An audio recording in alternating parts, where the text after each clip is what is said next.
One beloved station, Radio Cayman. The voice, the heart, the soul of the Cayman Islands.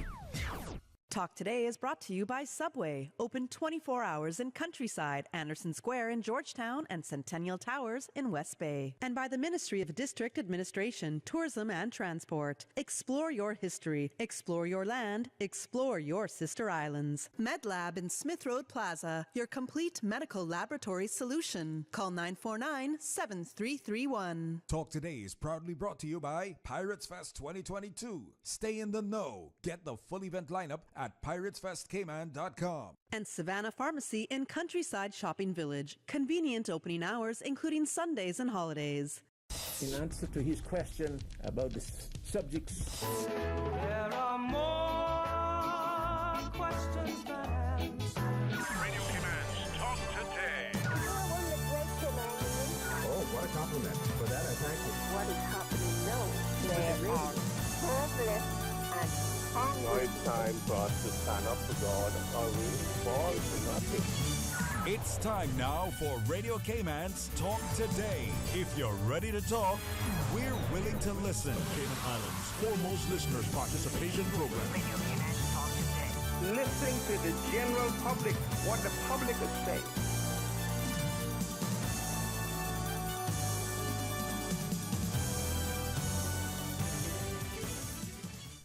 Good afternoon, Cayman Islands, and welcome to Talk Today. I'm your guest host, Laura Young, and it is Thankful Tuesday.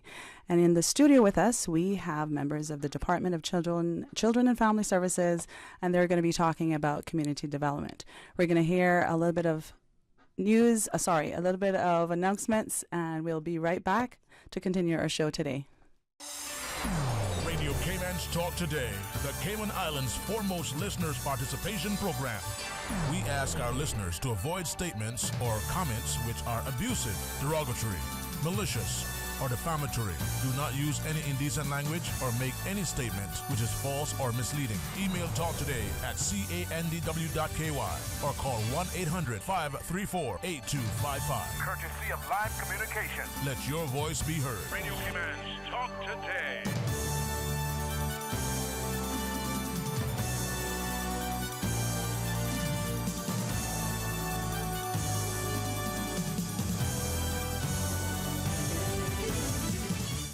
Good afternoon, Cayman, and welcome back to Talk Today. I'm your guest host, Laura Young, and in the studio with us today, we have members of the Department of Children and Family Services. We have our Community Development Manager, Ms. Loy Kellerman. Good afternoon. And we have two community officers with us, Ms. Delmira and Ms. Sophia. Good afternoon, ladies. Welcome. Thank you. And today we're going to be discussing the community development and how that has been progressing within the department and within the community. So, Ms. Loy, can you tell us a little bit of what is new? Thank you, Laura. So today we're going to talk a little bit about what community development is all about. We're going to talk about what we've been doing, as you say, a little bit about what has changed through the years, and just to bring some awareness to the public about community development. So in the Department of Children and Family Services, as the public is aware, there are different units with focus on different aspects of social work. And the community development unit focuses really on community development. We have a team of five workers here in community development officers in Grand Cayman, and there is one in Cayman Brac for the sister islands. We won't talk too much about the sister islands because we know that DCFS Cayman Brac will be here sometime, and they will talk about what they do over there. But sometimes when people hear the term community development, they're not exactly sure what it is. And that is because community development can encompass a number of things. Like social work, community development stems from the basic urge to help others and to improve the organizations, neighborhoods, and communities around us. However, community development is different from social work, as it happens at a broader level a more macro level than social work, and social work tends to happen on a more in-depth level, one-on-one with clients. So we focus on, in community development, we focus on a wide range of things. The team itself, we have a community development officer for each district. So there's a community officer for West Bay, who is Vanda Powery, a community officer for Georgetown, who is Dorleen Welcome, community officer for Bordentown, who is Sophia, who's here with us, Sophia Walker, and community development officer for East End, who is Delmira Bodden, who's also here with us. Currently, I also manage the community development aspect for the District of Northside. Communities can be divided by a number of different things. It can be divided geographically, as we do here in Cayman, or it can be divided as by interest groups or focus groups. So, but here in the Cayman Islands, we divide it by geographical areas. We do know that some of the areas are large. So we have our larger districts like Bordentown, West Bay, and Georgetown. We only have one community development officer, and the plan is to expand that because there are large districts, and so there's a lot going on. And how many more community officers would you be expanding in those particular districts? 2, 3? Well, I'm hoping that we'll at least get 2 officers for each district. Okay. Yeah. So hopefully we'll expand to that. But community development is really a process where people come together to take action on what's important to them. It's rooted in the belief that everyone should have access to health, to well-being, to justice and opportunity. But it's also surrounded around the concept that everybody has something to contribute to their community, that there's a wealth of knowledge within their community, a lot experience, talent, skills, but everybody has something to contribute. And as community development officers, our role is to harness all of that, to work within the community, to bring people together so that they can identify, yes, what their issues are, what their problems are, what their concerns are, what they want solved, but also to identify what are the assets we have in those communities and using those assets to build on making things stronger and fixing what's wrong. So right. That's in a nutshell. That's a synopsis of what the community development is all about. Yes. What about community meetings within each community? Do you have them, used to have them, plan to have them, where you can actually have the community come out and have a probably in-depth dialogue where you hear other ideas from people within the community with that respective, with you as a community manager and the respective community officer? So the community development officers will, so let me backtrack. Each community is different.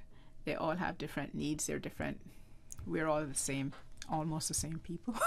But there's different needs. Every community has, every district has its own uniqueness about it. And so what may be a concern in my area might not be a concern in Delmira's area. But the community officers will, as they go through the community, and they do that on a daily basis, as they go through the community and meet with persons in the community, identify things that we need to come together as a community to resolve, then they will have maybe not large meetings, maybe it's just small, getting small groups together, and to talk about those issues, to come up with ideas and concerns. Some of the communities have associations, neighborhood associations. Some may have neighborhood watches that we tap into. Some may have just a community organization. So, for example, like I can say that in East End, Delmira has a very strong community organization association. And so it's working with those people, and then there's different groups will draw other people in as needed. Okay. Ms. Del Muriel? Yeah, as we evolved as the community development section of the Department of Children and Family Services, we played a very important role in our communities within the districts. When we look at it from an analytical point of view, we were the pulse of policies, implementations of many changes that have evolved over time. Either, if we track back, we can see the after-school programs that we were running in the districts was just one of the many programs that we can see eventually went to where there was an actual organization responsible for doing those programs eventually, recently from the schools itself. But community development has filled the gap that where there were non-existent of programs, but there were issues within that community that required those programs and support. So when you analyze your community, your population, you resolve problems together, you identify them together, but you also understand there's an implementation stage of what is lacking in your district and what is required to make that more functional. How do you develop your community? How do you develop the strategies and the people and what they see their communities to be? So as we developed and we evolved as a unit, there were many facets that became very fascinated in understanding that the job as a community development officer was a very important and pivotal role in each community to ensure the social ills that we see, we could keep them to a minimum because we responded quickly, we provided solutions very quickly, and we were the first and point of contact for many residents in those communities and offered very valuable support. And we continue to do that within the communities throughout the Cayman Islands. And when you look at each department, as far as education, as far as sports, finance, everything that those districts required, we tap into the resources and brought those resources to our communities, to the doors of our residents, the solutions and whatever their need was. And when you look at it on a level of value and importance, it is of great importance to understand that the needs of every citizen, very vulnerable citizens, all ages, all class of persons, have come in line or in contact with a community development officer. And we have assisted them in every capacity possible and ensured to be a pillar of support and guidance to many in our communities. And meetings you mentioned, we have individual meetings, we have meetings with businesses, non-profit organizations, where we provide a list of those needs, and they action those requests of the districts with us. As you know, the government in itself offers so much resources to the communities. Not only do they provide a community development officer, they provide funding for programs. They provide funding for whatever each officer needs for her community, and a vast amount of expertise and support to ensure that we continue to develop and grow and always reach that objective that community identifies as being important and needed. And with that, we can say that each community development officers, we have received positive feedback. I feel that we need more volunteers in community to understand that the responsibility of a good community makes country, is the people. Absolutely. It's not the government. It's every resident, every person in there participating. We need cheerleaders, but we also need workers. We need volunteers. And sometimes when I listen to the radio shows, I must bring a highlight to the issues and the positiveness, because we got to see people volunteering. They give of their time, they give of their money, they provide extensive support. The government could not do programming and support our communities without the people, without the organizations. We're going to pause, and when we come back, we're going to hear a little bit more discussions on the community development within the Cayman Islands. Christmas is coming. What?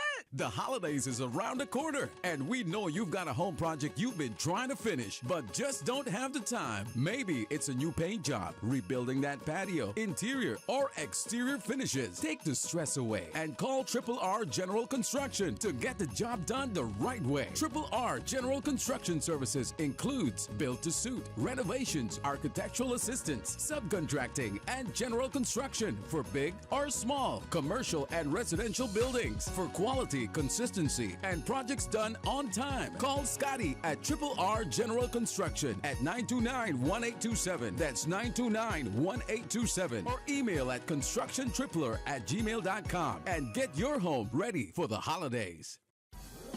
I've got some beautiful clothes. I know just where they go. Puritan Cleaners. Puritan Cleaners, now using the most popular and eco-friendly cleaning solvents. 2 convenient locations to serve you: Savannah Countryside and Eastern Avenue, Georgetown. Drive-through, rain or shine, free pickup and delivery services available. Call Puritan Cleaners 949-7104. Also ask about our in-house discounts. Puritan Cleaners, you feel good when you look good. Puritan Cleaners, 949-7104. That's 949-7104. For medical lab services in Cayman, go straight to MedLab. Blood test, x-ray, and mammogram, all of that is MedLab. Affordable fees and friendly service, a full professional team. MedLab is always comfortable, MedLab is always clean. For medical lab services in Cayman, MedLab. Call 949-7331 and ask about MedLab's new state-of-the-art digital mammogram machine. Busy, busy, busy. Feel like there's not just enough hours in the day.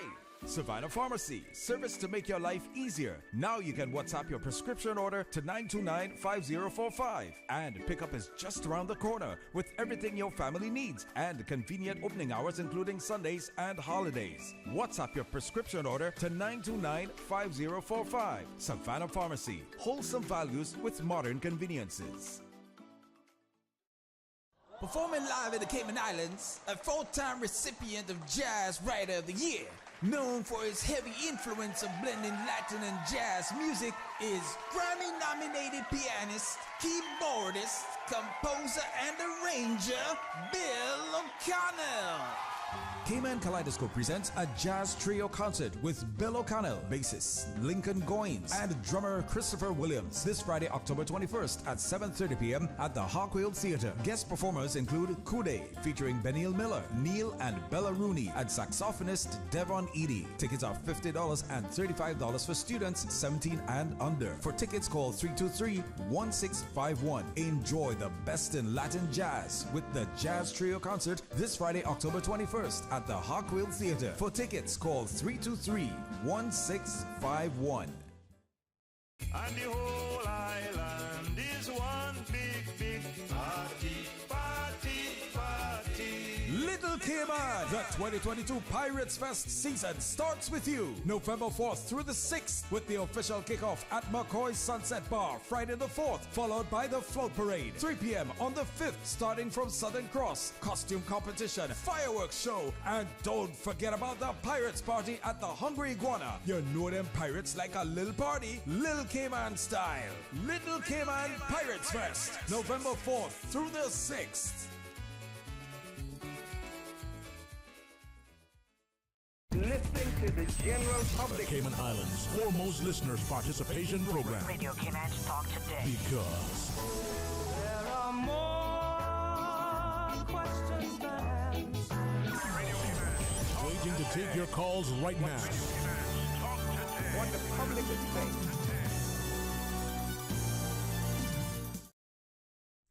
Welcome back to Talk Today. I'm your guest host, Laura Young. And for those of us who are just joining, we are also on YouTube and Facebook for the first time today. So in our studios, we have with us members of the Department of Children and Family Services, DCFS, Ms. Loy Kellerman, the Development Community Manager, and 2 development officers. Did I say that right? If there's a correction, I'm humble enough. What's your exact title, Miss? Social work manager. Social work manager. With responsibility for community development. Absolutely. And I said it wrong. That's okay. And the term that we use, or the title we use for our officers, are community development officers. Or otherwise we call them CDOs. CDOs. Oh, great. CDOs, Community Development Officers. Ms. Delmira, before the break we were talking with Delmira, and now we're going to hear who is actually responsible for the East End community. And now we're going to hear from Ms. Sophia Walker, who's responsible for Bodden Town. And can you tell us a little bit about the involvement of community development and the actual charities, the persons, sorry, not charities, people that sponsor and provide support? Okay. Well, let me just start about how we... Partnerships is really the right word. Well, to build partnerships, the one that we want to most build that with first is the members in that community. I thought it was a bit interesting because since Ms. Lois said we do have large population to work for, especially in the Bodden Town district. I'm still under their grace, not being able to attend to all their needs at the moment as I am in under a year. But when I first came to the unit, we had to find a way, and Ms. Kellerman is very understanding of the role. She is very, very knowledgeable of the role, and so is my other co-workers. So they have adopted an ethos of community engagement that is built around listening and trust, which I found is very interesting, and I capitalize on that.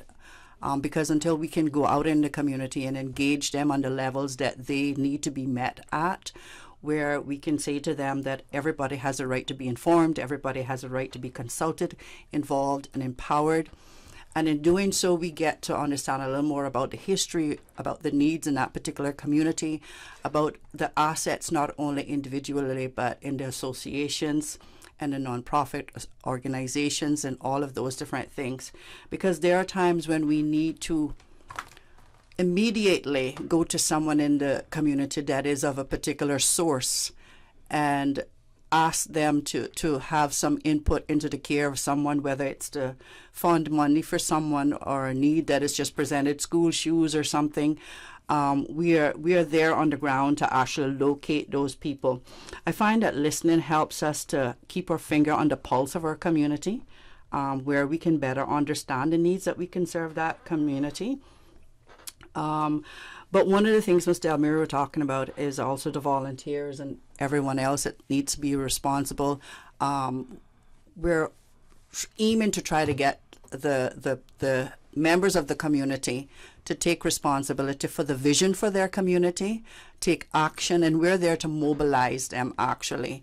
And we do so individually, informing groups, and in that process, we get to understand a lot of the skill assets that we have in our community.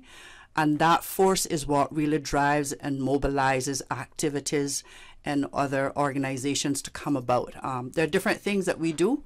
It's not easy doing it, but once we have the support of our people, it can get done. And I think that's what we need to teach the public, that we are your community development officers, helping you build community, shaping your community, and getting you to mobilize to take action to implement whatever decisions you've made about your community. Engaging is fun. It can be risky sometimes because you're always meeting people on the level of their understanding. But what we do, we just put it all in. You keep on deepening our conversations with them. And as there's a saying to say that you lather, wash, rinse, and you repeat again. So we just keep on doing that, having those conversations until the understanding about what we do and what is expected of us, what is expected from the community is deepened and ingrained in our understanding of each other. And it goes back to your 2 essential points of community development. It has to be trust Exactly. and active listening. And so in order to build that trust, you have to engage, because a trust is, a relationship with trust takes time, and especially if you are going into, well, in any community, as Ms. Loy has said earlier on, every community has different needs, and within each community there are various types of needs of individuals from different backgrounds, age groups. So the trust element does take some time. It does take time to build that trust. And once it's there, though, it is something then that you can actually benefit from, The because outcome it'll is open up great partnership. Absolutely, absolutely. And I want to go back and touch on the volunteer aspect of what Delmira was mentioning earlier on. You're appealing for more volunteers, but there is a process, or there would be a process. I'm starting to say should be, but I believe there is a process in place to vet those volunteers. Can you tell us how that would come about? I'm sure that it is a whole separate, probably, show to talk about, and a separate venture. And maybe I'll either pitch that to you, Delmira, or Miss Loy, to answer on the volunteers. So, Laura, we always need volunteers, and we always need people to be involved in their communities and work with their communities. And so you'll find that the community, sometimes people think that the community development officer is their responsibility to do everything. That's not what community development is about. And it would be impossible. It is impossible, but as Sophia said, our role is to foster and facilitate certain things. So it's getting the community together, getting the persons in the community together. We work with ages from, I tell them all the time, they hear me all the time, a community goes from birth to grave. So we work with a wide spectrum of people. And it's not just the persons who are vulnerable, it's also other people. As community development officers, we need to know everybody in our community, or sometimes, well, it's hard. I tell them it's hard to always know everybody. But everybody is valuable. But everybody is valuable, and you need to know as much about your community as possible. You need to know the people who are there. You need to know what makes them tick, what doesn't make them tick. You need to know all the dynamics. You need to know what are the resources in the community in terms of businesses, in terms of, what skill sets they are. But we also need to have people who can help us to bring the programs and the solutions to realization. So that's what the volunteer is about. And right now, if there are persons out there who would like to volunteer and get more involved in their community, then speak to their community development officer. And I think that's where Delmira was going. Obviously, when we as the first step is to make that contact with the community development officer. When we can know what area you are good at, where you can fit in.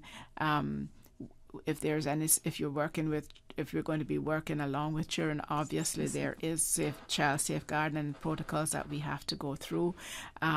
There's always a confidentiality portion of it and that aspect. But the first step is contact your community development officer. For persons who don't know and who their community development officer is, then I just contact the Department of Children and Family Services, say what district you're in, and say you'd like to speak to the community development officer. They all have work phones, and we also can be contacted through the main line at the Department of Children and Family Services, which is 949-0290. I actually know that number off by heart. So back to just a quick question on volunteers. Would you say that you have a good amount of volunteers in each constituents, or are you really in dire need of volunteers? I think each community or each district, it is reflective of the values and the principles that we set within our communities. In order for that value to be reflected, the people in those districts have to take ownership. How do you take ownership? You get involved. You identify the positives on what you want your community to be. And don't be reliant on the government to solve the issues that we have sat on the sidelines and refused to address. Why? We have the same group of volunteers volunteering in our communities, and we have a lot of people that sits on the sideline. They either gives you credit or they criticize. What we need is to come together and to unify in the communities and understand that the fabric of society was woven many moons ago. And if you look back at what our communities used to be and where we are at now, there's a lot of gaps. There's a lot of voids that we need to fill. We can't throw money at everything. We can't be reactive. We must be proactive. And to do that, I feel that, yes, sometimes other districts needs to come and help each other. Standard across the island, but the standard that each district should set is that we have the resources and the skills and the ownership and the care within our own community that we will get out and just value our surroundings and value the importance of being together and understanding the outcomes and the benefits of unifying in our districts. When you have unity, when you come out and you decide the issues, and in every district there are little communities. They have different communities. If everybody played that important role of understanding you're your brother's keeper, that is a saying that we always say but don't understand the meaning of it. Being your brother's keeper entails more than knowing where somebody's at. It is understanding that it takes you to make that community a beautiful place. And it's a consistency of Yes. ensuring that you do that every day. We're going to pause and take a break. And when we come back, we will continue our discussions. When you're craving something big, something tasty that gives you that lip-smacking satisfaction, something that hits the spot, there is nothing better than a footlong from Subway. It's pretty tasty. Filling and full of flavor. Try our new sweet onion steak teriyaki with a twist. Or the classic chicken teriyaki. Top it with green pepper, onions, cheese, and that sweet onion teriyaki sauce, all piled on your favorite artisanal bread. Satisfy that craving with a footlong from Subway. Fresh, delicious, tasty, meaty. Let's make it a meal with a drink, chips, and cookies. There is nothing better than a footlong from Subway. A caring and community spirit, cherished family and cultural values. These are some of the things that still embodies the Caymanian way of life in the Eastern Districts today. Savannah Pharmacy, your neighborhood pharmacy, located in Countryside Shopping Village, is delighted to offer products and services of real value. Whether it's catering to your family's medical needs or carrying apparel, gifts, and beauty products, Savannah Pharmacy provides you with more than just prescriptions. Remember, they're always just around the corner with everything your family needs and convenient opening hours, including Sundays and holidays. Savannah Pharmacy. For more information, call 946-3336. Wouldn't it have been grand if you had purchased land 30 years ago? It may not be 2020, but a perfect vision has never been more clear. Cayman Brac and Little Cayman, poised for growth with an eye on the future. Your land, your history, your future. Discover all that our sister islands have to offer. And the whole island is one big, big party, party, party. Little Cayman, the 2022 Pirates Fest season starts with you. November 4th through the 6th with the official kickoff at McCoy's Sunset Bar, Friday the 4th, followed by the float parade. 3 p.m. on the 5th, starting from Southern Cross. Costume competition, fireworks show, and don't forget about the Pirates Party at the Hungry Iguana. You know them pirates like a little party, Little Cayman style. Little Cayman Pirates Fest, November 4th through the 6th. Listening to the general public. Cayman Islands foremost listeners participation program. Radio Cayman Talk Today. Because There are more questions not answered. Waiting to take your calls right now. What the public is saying. Good afternoon and welcome back to Talk Today. It's Thankful Tuesdays in the Cayman Islands, and we are talking with members of DCFS, Department of Children and Family Services, and it's the Social Worker Development Manager. Did I get that right? It's almost right. It's almost right. You're going to get it right by I'm the going to end get of it the right show. by the end of the show. Ms. Loy Kellerman, the Community Development Officers, Ms. Delmira Bodden from East End, and Ms. Sophia Walker from Bodden Town. And before the break, we were talking about being your brother's keeper and ensuring that, you know, our community has evolved, as Delmira correctly says, over time. But way back then, and even not so way back then, our communities still function by being a brother's keeper. That we need to know more than where they live, as she says, but to understand the needs. And if your brother's falling, your sister's falling, you actually go and help them. And to pick up on another point that she made is that it's not just the government's responsibility, or it is the government's responsibility to take care of the communities. They're there to ensure that policies are effected and provide assistance when it's needed. However, when communities work together, they become stronger. Ms. Delmira. I think the first part is being conscious, being reasonable, and being compassionate towards the reality of your space. Where do you live? Who lives next to you? What do you see on a daily basis? Is it good or is it bad? Do this require some intervention, some resources? What is it that is needed to make that thing that you have identified better? Don't drive past it every day. Don't see that your neighbor who's unemployed have children and without food. Some people have a lot of pride. They won't call our department. But if you call and you say there's someone next door to me, I know they don't have electricity. I know that their current is off, as we say it. I know that they don't have food. I give them something, but they need something more.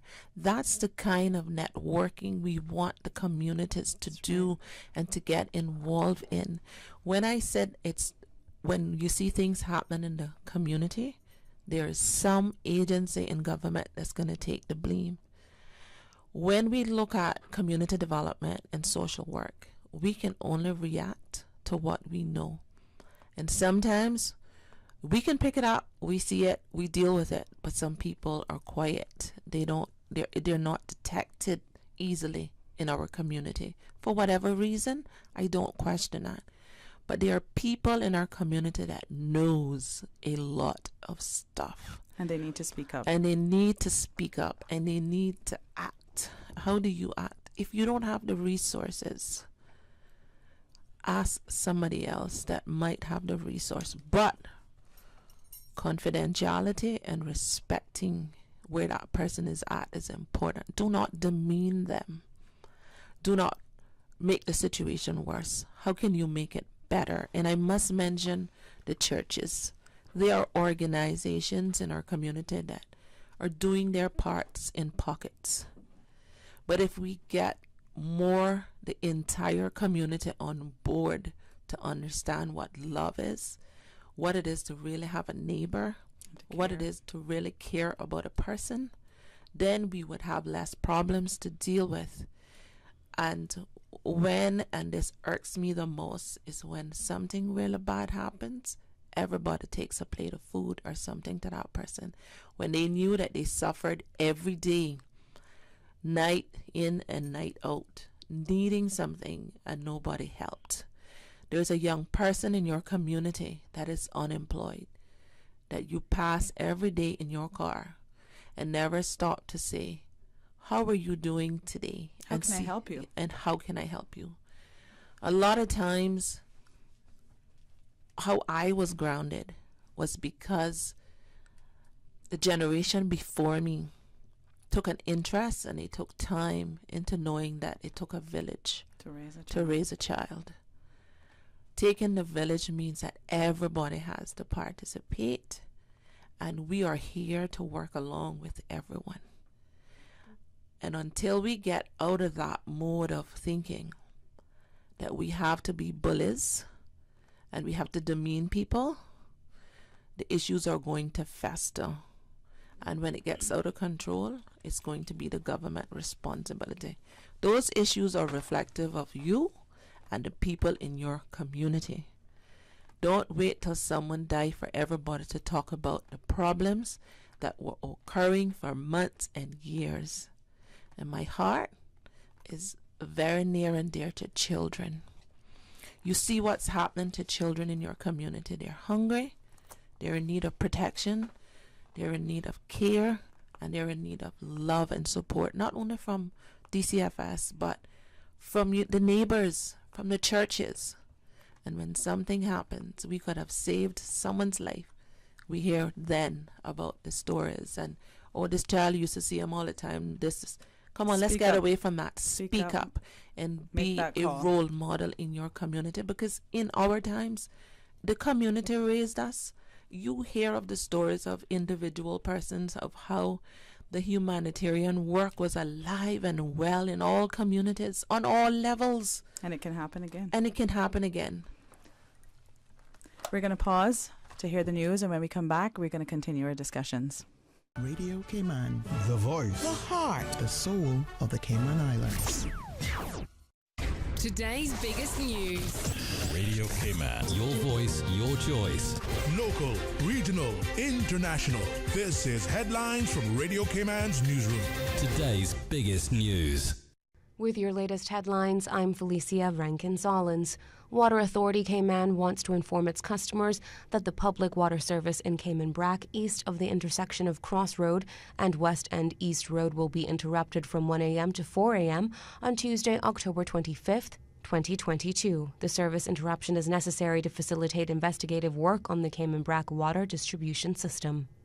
In international news, U.S. President Joe Biden has formally launched his student loan forgiveness scheme, which could see billions of dollars of federal loans canceled. The plan, which applies to tens of millions of graduates, means up to $20,000 U.S. of debt could be written off per borrower. Those who meet the eligibility criteria are able to apply online.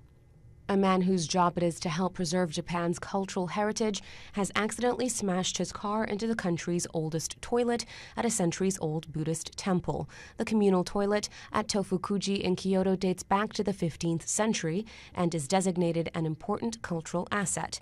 Its ancient door was ruined after the employee hit the gas without realizing the car was in reverse, police said.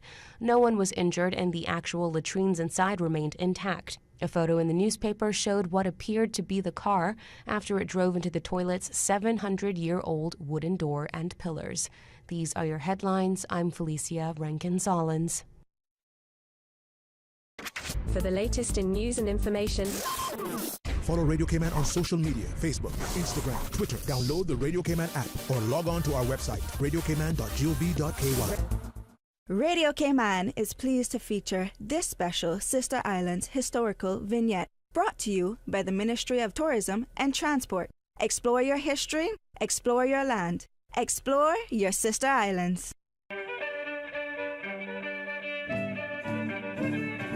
Hinton Roxroy Connolly was born in Creek, Cayman Brac on 9th of September 1937. Fondly known as Big H to his family and friends, both a sailor and electrical technician with 5 years at sea and 29 years with cable and wireless, in January 1960, Big H married Cicely Dilbert of Creek, Cayman Brac and had 5 sons. In October 1976, he was united in his second marriage to Francine Porter of Spot Bay, Cayman Brac, and they had 1 daughter. Big H was a part of the band Eddie and the Beach Boys, and in August 1977 traveled to New York, where he recorded and published his album A Quick Drink by the Pool Bar. Big H could always be found at the Hilton, his backyard kitchen, which he built in the late 80s, to housing yams and cassava he cultivated on the bluff, later converting it into an outdoor kitchen which was named the Las Vegas Hilton. Big H spent the majority of his time at the Hilton, and you would find him playing his guitar and singing his heart out while sipping on his 345 beers. He was known for having many cook-ups with his famous beef and pork. On the evening of Wednesday, 18th September 2019, 9 days after celebrating his 82nd birthday, Hinton passed away peacefully at the Health City Hospital in East End, Grand Cayman. He was the proud father of 6 children, along with 17 grandchildren and 11 great-grandchildren.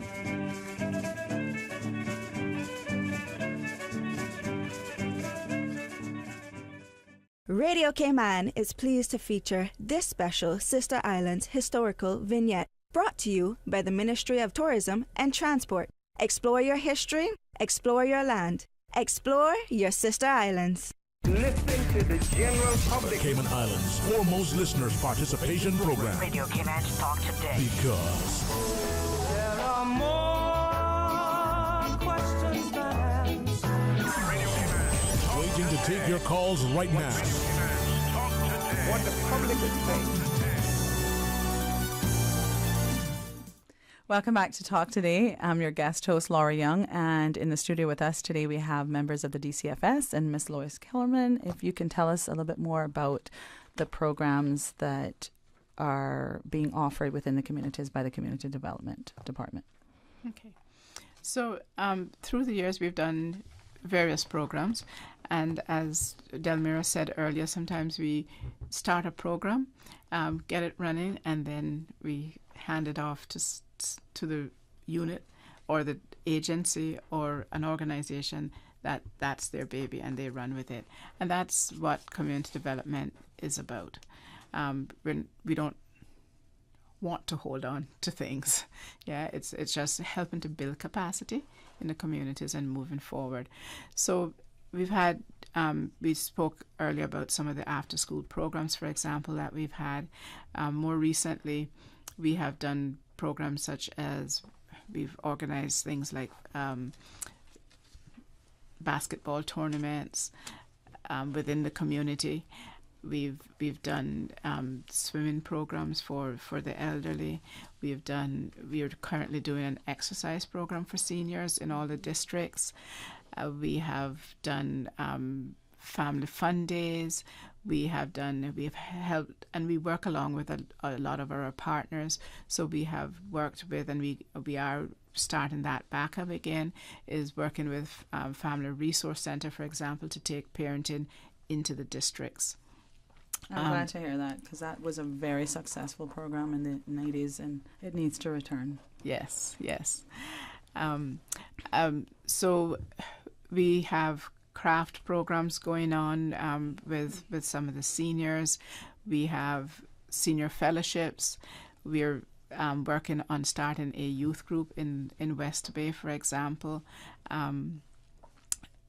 That's has really been cool because we've been meeting with children doing different focus groups, and they've been coming out with their ideas of what it is they want. And that's what we talk about, the community involvement, right? So they're telling us what they want the group. Yes, they want the group. They think that there's a need for it. They've told us what they want the group to look like, what they want the format of the sessions to look like, what they want their space to look like. They've come up with their goals, their objectives, everything. So that we're planning to roll out by early next year. And will you be partnering with the churches within the communities, because there's youth groups that are attached, but then there's not either?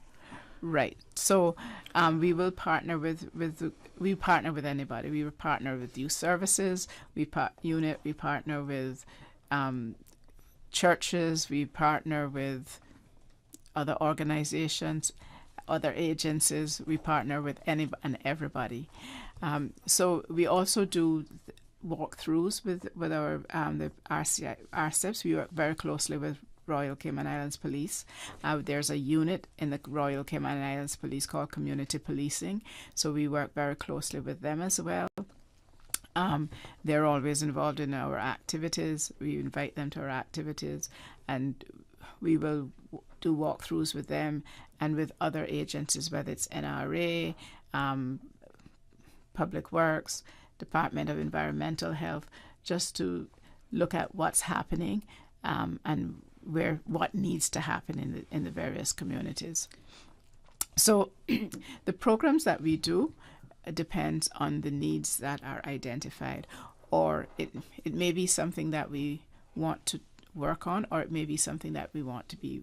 So some things that are reactive, but more we're looking at things that are proactive. We're also, in terms of community development, trying to shift the way of thinking from persons within the community identifying problems and thinking that it's government's responsibility or only government's responsibility to fix that problem. So we're trying to shift that scenario a bit and say, okay, once you're in the community, you've identified these problems, how can we work together to fix it? What it is you would need?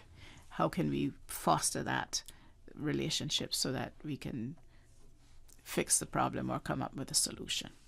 What about literacy programs? Sorry? The literacy programs.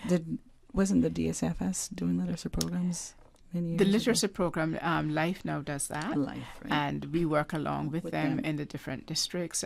We work along with the libraries within the central library system and the libraries in the district to do different literacy programs as well. We work along with the MP's offices in the districts and constituencies' offices to do summer programs or assist them with summer camps. It's a whole variety of things. I think the other thing that we have probably not really touched on within this is the partnership that we have with our colleagues within our own department. There's social workers, and we all often say we're the ears and eyes of the community. So one of the things that we try to do is identify things that could become potential problems and try to deal with them before they actually become a problem, that they are a case within our department. But we also work very closely with the social workers within our department. Yes, thank you.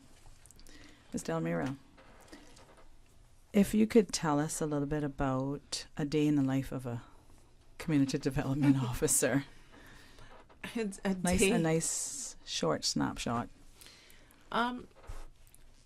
Normally, we have scheduled programs on specific days that's geared at different aspects of different areas of our population, different age groups of our population.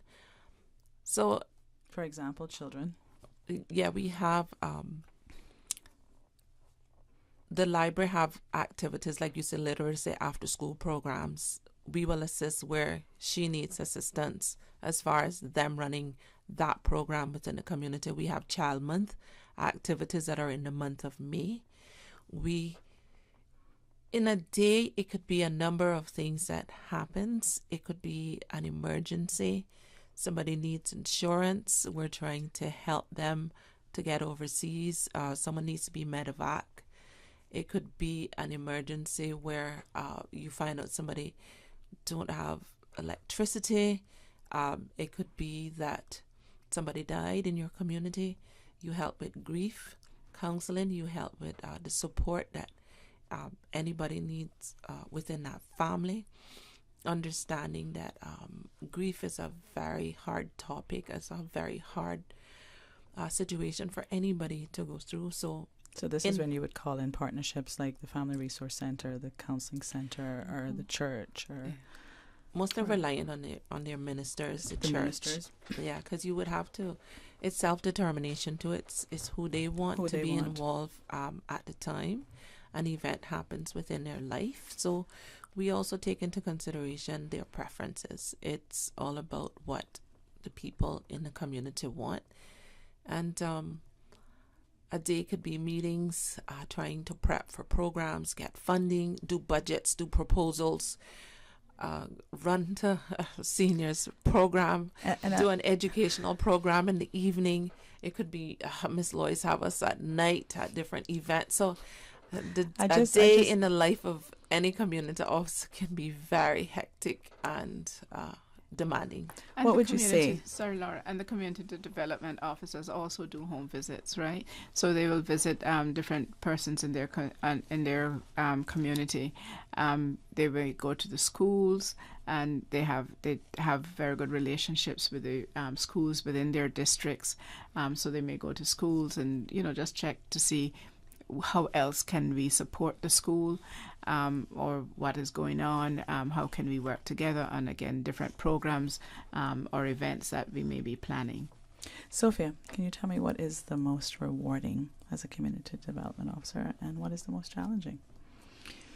The most rewarding thing for me is having the ability to go out and provide that services, the service that's needed, that's required, particularly in our own area of work, as I am working with the Borden Town District. What is rewarding for me is building that relationship, being able, and our Caymanian people are welcoming people. Sometimes you be there, they would want you to stay all day, sit down Yes. and talk with them. That warm welcome, and as I go along and I'm seeing where we're building trust, people are opening up. And I think that's why some people are not opening up and they're not being that brave and coming forward, is because they want to be able to trust a person that they're speaking to and what they're getting themselves involved in. But it gives me great pleasure to know that I can go to a person who's in need, and at the end of the day we found a solution for that need together, especially, and come away feeling that I have accomplished meeting the need of a fellow citizen today, and I'm going out tomorrow determined to do the same again. The challenge is when we don't have the support within our own community. We're not recognizing the needs of our brothers and sisters who are our neighbors. And when, of course, as we've been explaining here all the time amongst ourselves on the show, is that the government is not the only point of solution for our problems. We need to find that we have the power and that we're able to do so, because we do have that love and that caring spirit that we can tap back into and support one another. I've seen people in our community put their hand in their pocket and say, well, this person is homeless, let me pay for a night for a hotel, let me buy shoes for their children. Things like that is what makes me, at the end of the day, go home and be able to relax, instead of knowing tonight that someone is sleeping in their car, someone is on the beach. I mean, we leave work too with those things in our mind, and knowing that someone is not better off, and I want them to be better off. I want to ask then, but before I ask the question, I want to stress that, or explain or expound a little bit more on when you say it is not the government, it is not the responsibility of your MPs, it's not the primary responsibility is to fall on government, because in essence you are a part of a service that the government is being offered, as you are. That's why we're stressing. You're stressing, yeah. So That's for those stressing average it. listening, that you are the mediators. The question I think the listening public might want to know, or maybe those who are listening that find it that they're very prideful or not easy to come and approach the community officer because they think that they're not going to get that help or they're shunned, would you recommend then that they call directly to the manager? The manager. No, actually, I wasn't trying to put it on you, but I was sorry to go in there. But Okay. Is there a specific? Is there any other advice on that? I mean, I think if you need something, no one can help you until they know your needs. So how do we encourage those that might not feel so confident and bold to reach out to the community officer? Not because they're bad community officers. It's just I just wonder if we could encourage others. And those types of people of an alternative or So we do recognize that people are people, and not everybody likes everybody, or everybody is trusting of everybody. So if your community development officer is somebody that you feel uncomfortable, maybe you feel uncomfortable going to them because you might be very close to them. They may be from your district or whatever.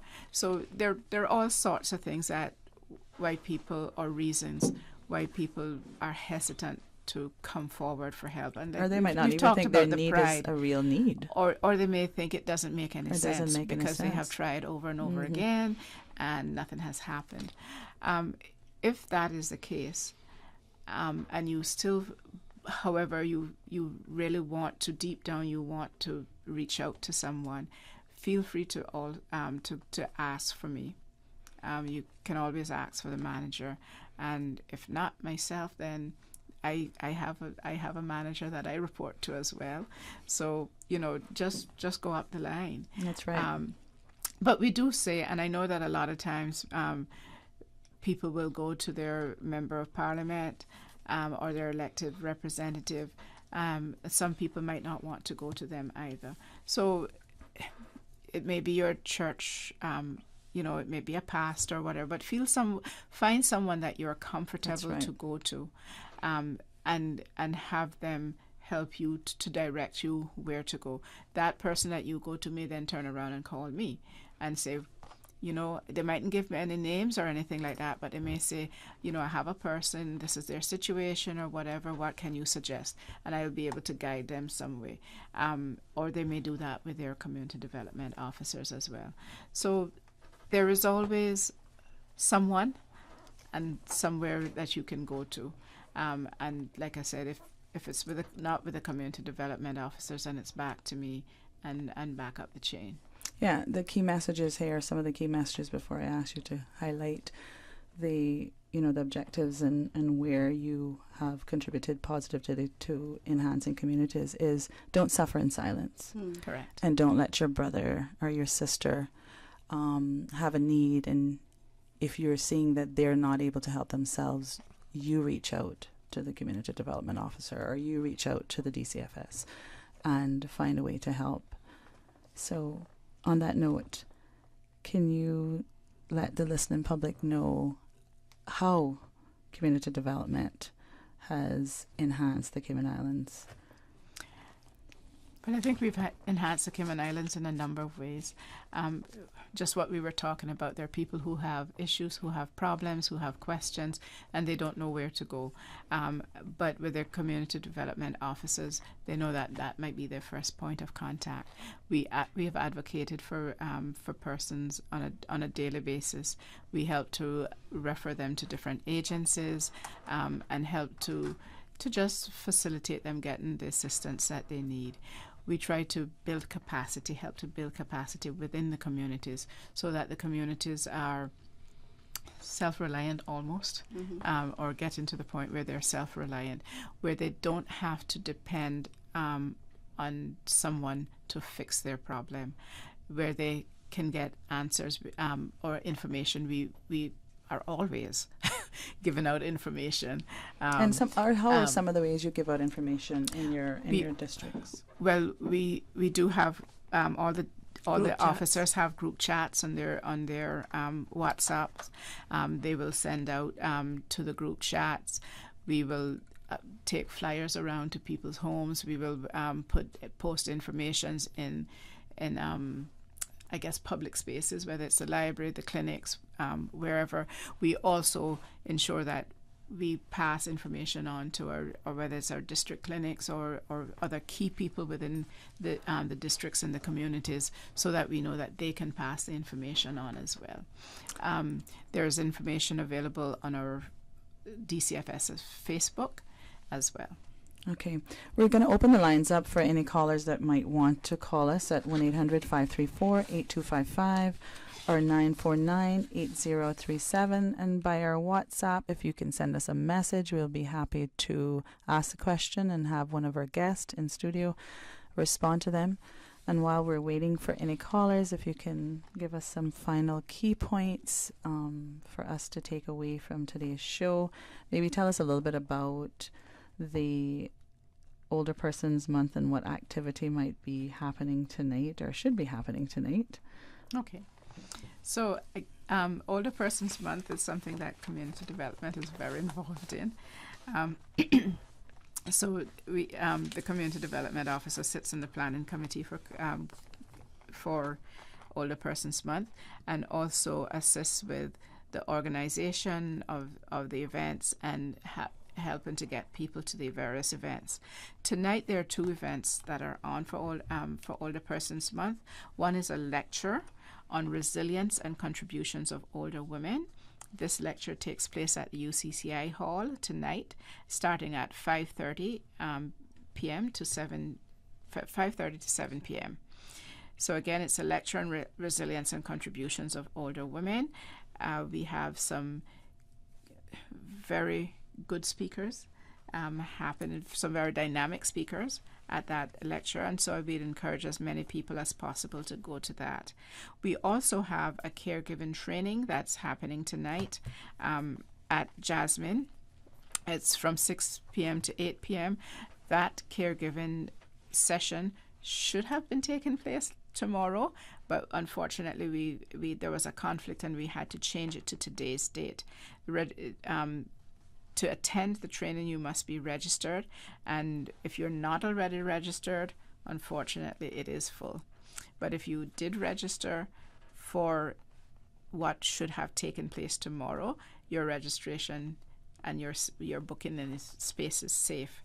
We do have, because the caregiving training has been very popular, we do have one more happening in East End on the 26th of October at the East End Civic Center. Again, it's 6 p.m. It's facilitated by Health City and Jasmine. And if you want to attend on that one to the East End training session, please do call 949-0290. Call the Department of Children and Family Services or speak to your community development officer and make sure you're registered. We need to have registration, so we make sure that we can accommodate the capacity and for the session. Yes, and I think it would be remiss of me if I didn't do an actual, in addition to what you were talking about, Older Persons Month, the sports event is this Friday. Yes. So we also have the sports event this Friday. We have on the 20th, we have tea party for Bordentown, East End and North Side residents. That's being hosted by the Ministry of Youth, Sports, Culture and Heritage at Nurse Josie Centre. Again, we need registration for catering and accommodation purposes. And on Saturday, we're having a sports day evening starting at 5:30 p.m. Again, that's being facilitated by Ministry of Youth, Sports and Culture and Heritage, their Department of Sports. This is for older persons to participate. Miss Mita Day was on the radio the other day talking about the different activities that are going to be at Sports Day. There are lots of fun activities. Older persons, please come, please participate. It's not about you running relay and all that kind of thing. There's some real interesting events, and the Department of Sports have catered the events to match the abilities of the persons who are taking part. So if you can't move around too much, there is an activity for you to take part in that will not exert you. And there's transportation from each. And there's transportation from the districts. So again, if you want to go and need transportation, please call the Department of Children and Family Services so that we can get you registered for your transportation. We're encouraging families, if you're out there in Radioland somewhere listening to us, please take your older persons to this event. Come along with them, cheer them. It is going to be a great, fun event and a well-spent evening. I'm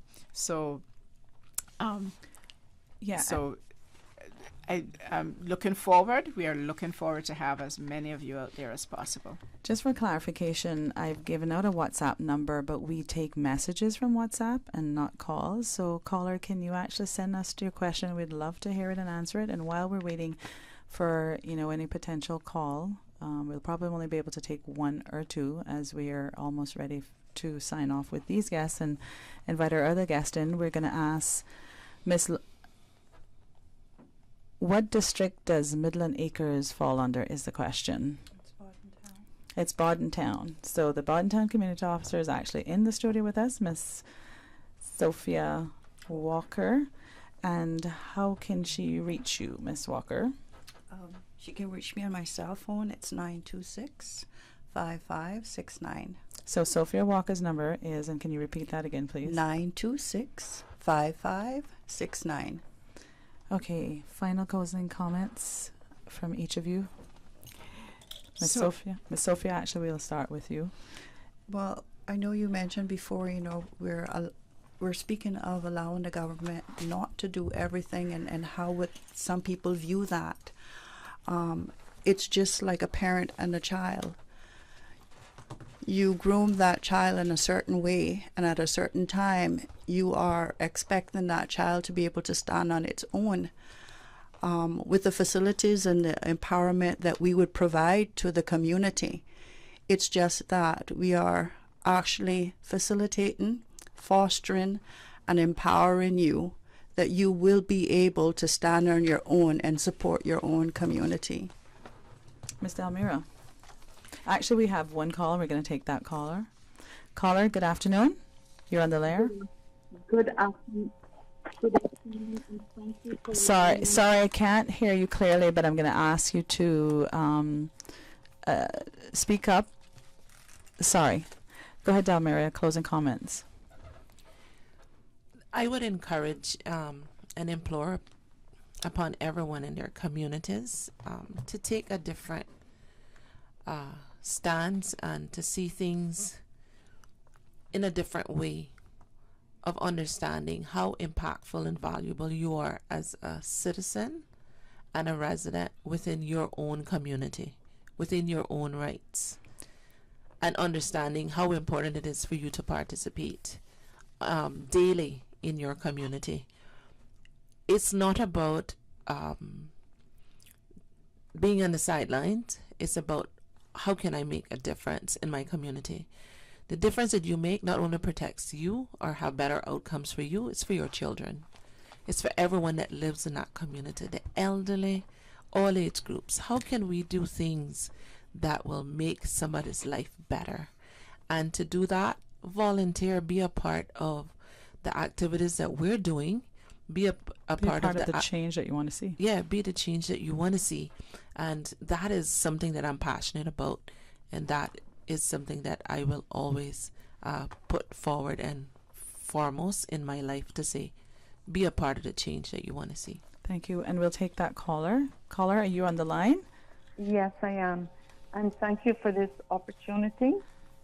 And I want to say congratulations to each one of you. Thank you. Thank you. I hope that you will find officers to join you of the caliber, the mentality, and the warmth that you have. Thanks. Thank you, caller. Thank you. Any other comments? Not for now. Thank you. Okay, thank you.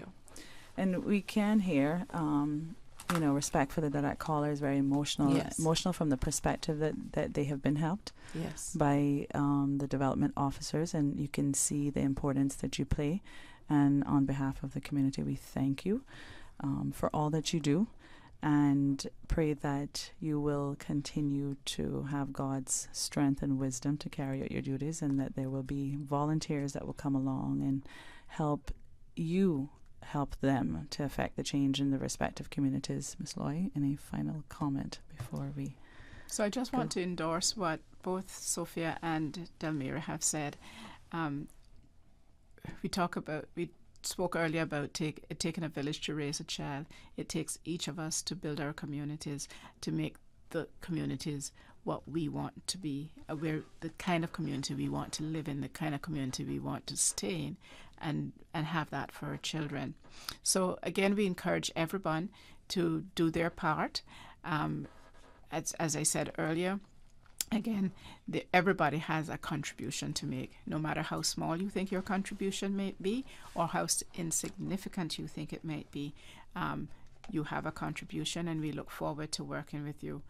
Just want to also just say thank you very much, because we can't do our jobs without other people. So want to say thanks to the persons in our various communities who have helped us through the years, to the private sector, to the other non-profit organizations, all the persons who have worked along with us to help us succeed. And so just to say a big thank you to our ministry. We've had different ministries that we have been under, but they have all been very supportive. Our ministers, yes. Chief officers, our head of department, and our co-workers. We thank you, and we look forward to continue working with you. Yes. So we're going to take a break, and when we come back, we will continue our discussions on Talk Today. And the whole island is one big party. Little Cayman, the 2022 Pirates Fest season starts with you. November 4th through the 6th with the official kickoff at McCoy's Sunset Bar, Friday the 4th, followed by the float parade. 3 p.m. on the 5th, starting from Southern Cross, costume competition, fireworks show, and don't forget about the Pirates Party at the Hungry Iguana. You know them pirates like a little party, Little Cayman style. Little Cayman Pirates Fest, November 4th through the 6th.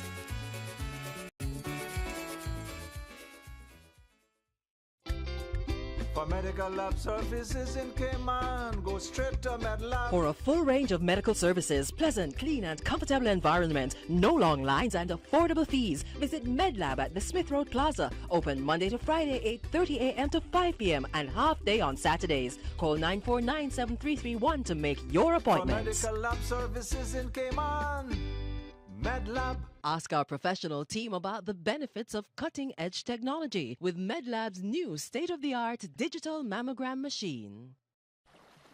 Explore your history. Explore your land. Explore your sister islands. The ultimate staycation experience. Your culture, your freedom. The land that time forgot isn't gone. It's your sister islands. Discover all that our sister islands have to offer. Did you know that ValueMed Pharmacy has a free online prescription service? Managing your health and medical requirements has never been easier with ValueMed. Simply visit value-medpharmacy.com. That's VALU-medpharmacy.com and click the Refill Prescriptions tab on our website. Fill in the information for new prescriptions or refills and choose your preferred pickup location. ValueMed on Walkers Road or Boddentown. Then bring in your original prescription from your doctor when picking up.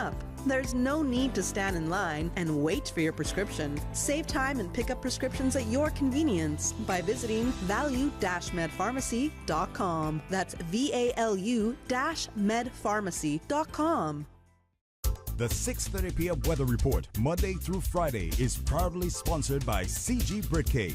Insurance, health, pensions, life, where people come first. The Department of Labor and Pensions reminds employers and employees that the pensions holiday ended on September 30th. The deduction of pension contributions resumes on October 1st, and the payment of the mandatory 10% pension contributions is due by the 15th of the following month. From October 1st, 2022 to December 31st, 2022, employees, employers, and self-employed persons are required to pay mandatory pension contributions on their earnings up to $21,750 CI, as approved by the National Pensions Maximum Pensionable Earnings Order 2022. From boat days to beach gatherings, leave the catering to Subway. Choose from small and large sandwich platters, double meat wrap platters, and top it off with optional cookie platters for dessert. Or ask about our Subway box to go with the option of 6-inch or foot-long sandwich, 1 cookie, and 1 bag of chips. For all occasions and celebrations, let Subway focus on the food so you can focus on the fun. Visit subway.ky for catering options. Subway. Eat fresh. Freedom, Cayman Brac.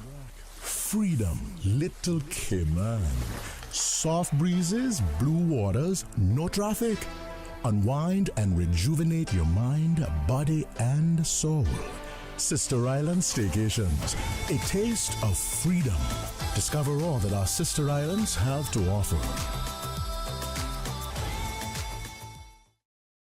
Radio Cayman is pleased to take Talk Today on the road, broadcasting live from the Credit Union for International Credit Union Day, Thursday, October 20th from 12:15 to 2:30 p.m. Tune in live or visit the Talk Today team at the Credit Union and take part in the festivities. Talk Today, live from the Credit Union, Thursday, October 20th from 12:15 to 2:30 p.m. Health Services Authority is now offering online payment options for patients. Patients of HSA can now pay their bills, including deposits, towards scheduled services online at payments.hsa.ky. The secure, new online payment system accepts debit or credit cards and is in addition to the available payment options of cash, check, and online bank transfer. For quick, easy, and secure payment directly from your phone or computer, visit HSA's new online payment system at payments.hsa.ky. Listening to the general public. Cayman Islands' foremost listeners participation program. Radio Cayman Talk Today. Because There are more questions than answers. waiting to take your calls right now. What the public is saying. Good afternoon. Welcome back to Talk Today. Sorry about that. I think I'm a little closer to the mic, but I so thank God for Susan, who keeps me in check. And now we have in our studios with us Dr. Russell Buford, who is a psychologist with Encourse Cayman, and our beautiful Dr. Alexandria Bodden. And, you know, now that radio is on TV and YouTube, and it's always exciting, right? Who's going to talk a little bit about mental health, and we're going to ask Dr. Buford, who is actually admitted that this is his first time on radio, TV. It is. Yes, well, welcome. Thank you. I'm glad I have a little bit of company. It's not quite my first time, but I'm a guest host and not really as experienced this season as Sterling, but he always seems to get me in here somehow. So welcome. We'll get through it together. We are going to get through it together. So can you tell us a little bit about the history of how you evolved into, maybe I can start as a psychologist and then working with Encourse before we get into the extended discussions on, or continued discussions in the month of October on mental health. I was raised in a home of advocates. Both my parents have been advocates for many years. They worked for a variety of causes. I also grew up in a home that didn't have a TV. We had puzzles on a table, so I was always curious about how things worked and how to put things together. And so advocacy and listening and puzzles combined is a pretty good gumbo for becoming a psychologist. Very, very essential key points for becoming a psychologist. Understanding how the mind works and how it should work, or how it may work. And learning better questions. Yes. When I started my doctoral program, our chief advisor indicated that his program would have been successful if we had better questions at the end instead of better answers. Yes, and sometimes we get to the questions through the answers, or more questions through answers. Dr. Alexandra, no stranger to these airwaves or to the Cayman Islands. Welcome again. I was listening to you a little bit when you were on the air last month for Recovery Month. I believe that's when I heard you last. And how are you doing? Good, thank you. I got caught in the rain, so it's why my Yes, dress and that's is what not I was trying to speckled. allude to for those who may be listening and not looking, as to how radio, and now radio is not just radio, but it's radio with video, something that's very new to me and relatively new. I liked it when no one could see, but now they can see. Yeah, no, it definitely adds another level to it. Another level to it. But we thank you that you're here and that you're safe. And you got a little bit of blessings, but you're in here safe. And I see you're going to have a new addition to your family. Yeah, well, hopefully a little girl in the beginning of the year. So. Oh, well, congratulations, and I wish you all the Thank you. best. So, mental health. It's a topic that I don't want to say that it's become a buzzword, because it's not a buzzword. It's a very serious factor about our lives, and it involves anyone and everyone at any time. Yeah, and we all have mental health, and I think that that's the big thing. Physical health many years ago made the jump that when you think about health and physical health, you think about running and eating salads or apples, and mental health for some reason always comes across as equivalent to mental illness, which it's not. Which it's not. And Right. that's why I'm so glad we're having more conversations more frequently. Absolutely. So I'm happy to see that it was slated again, because I feel that we need to talk about it more. And Yes, ma'am. I think we have been doing, and it needs to be continuous and not just at a specific month or point in time when we want to highlight mental health, because the more education and awareness, then you can understand the distinction between mental health and mental illnesses. Yeah, for sure. Mental health really is about living the best life that you can for everyone. And I think that that's the big thing. So the World Health Organization really stresses that mental health is not the absence of illness, but it is living a life where you're flourishing and living the best life that you can for yourself and your abilities. Now, Dr. Bruford, what is the importance and significance of the psychologist for mental health? Being able to identify what someone does well. It's fairly easy to identify our problems. It's easy to identify what's wrong with us, but it's a real challenge to sit with someone and help to identify their strengths, help to identify where their resilience is, help to identify where that light is inside of it that needs to shine a little more brightly.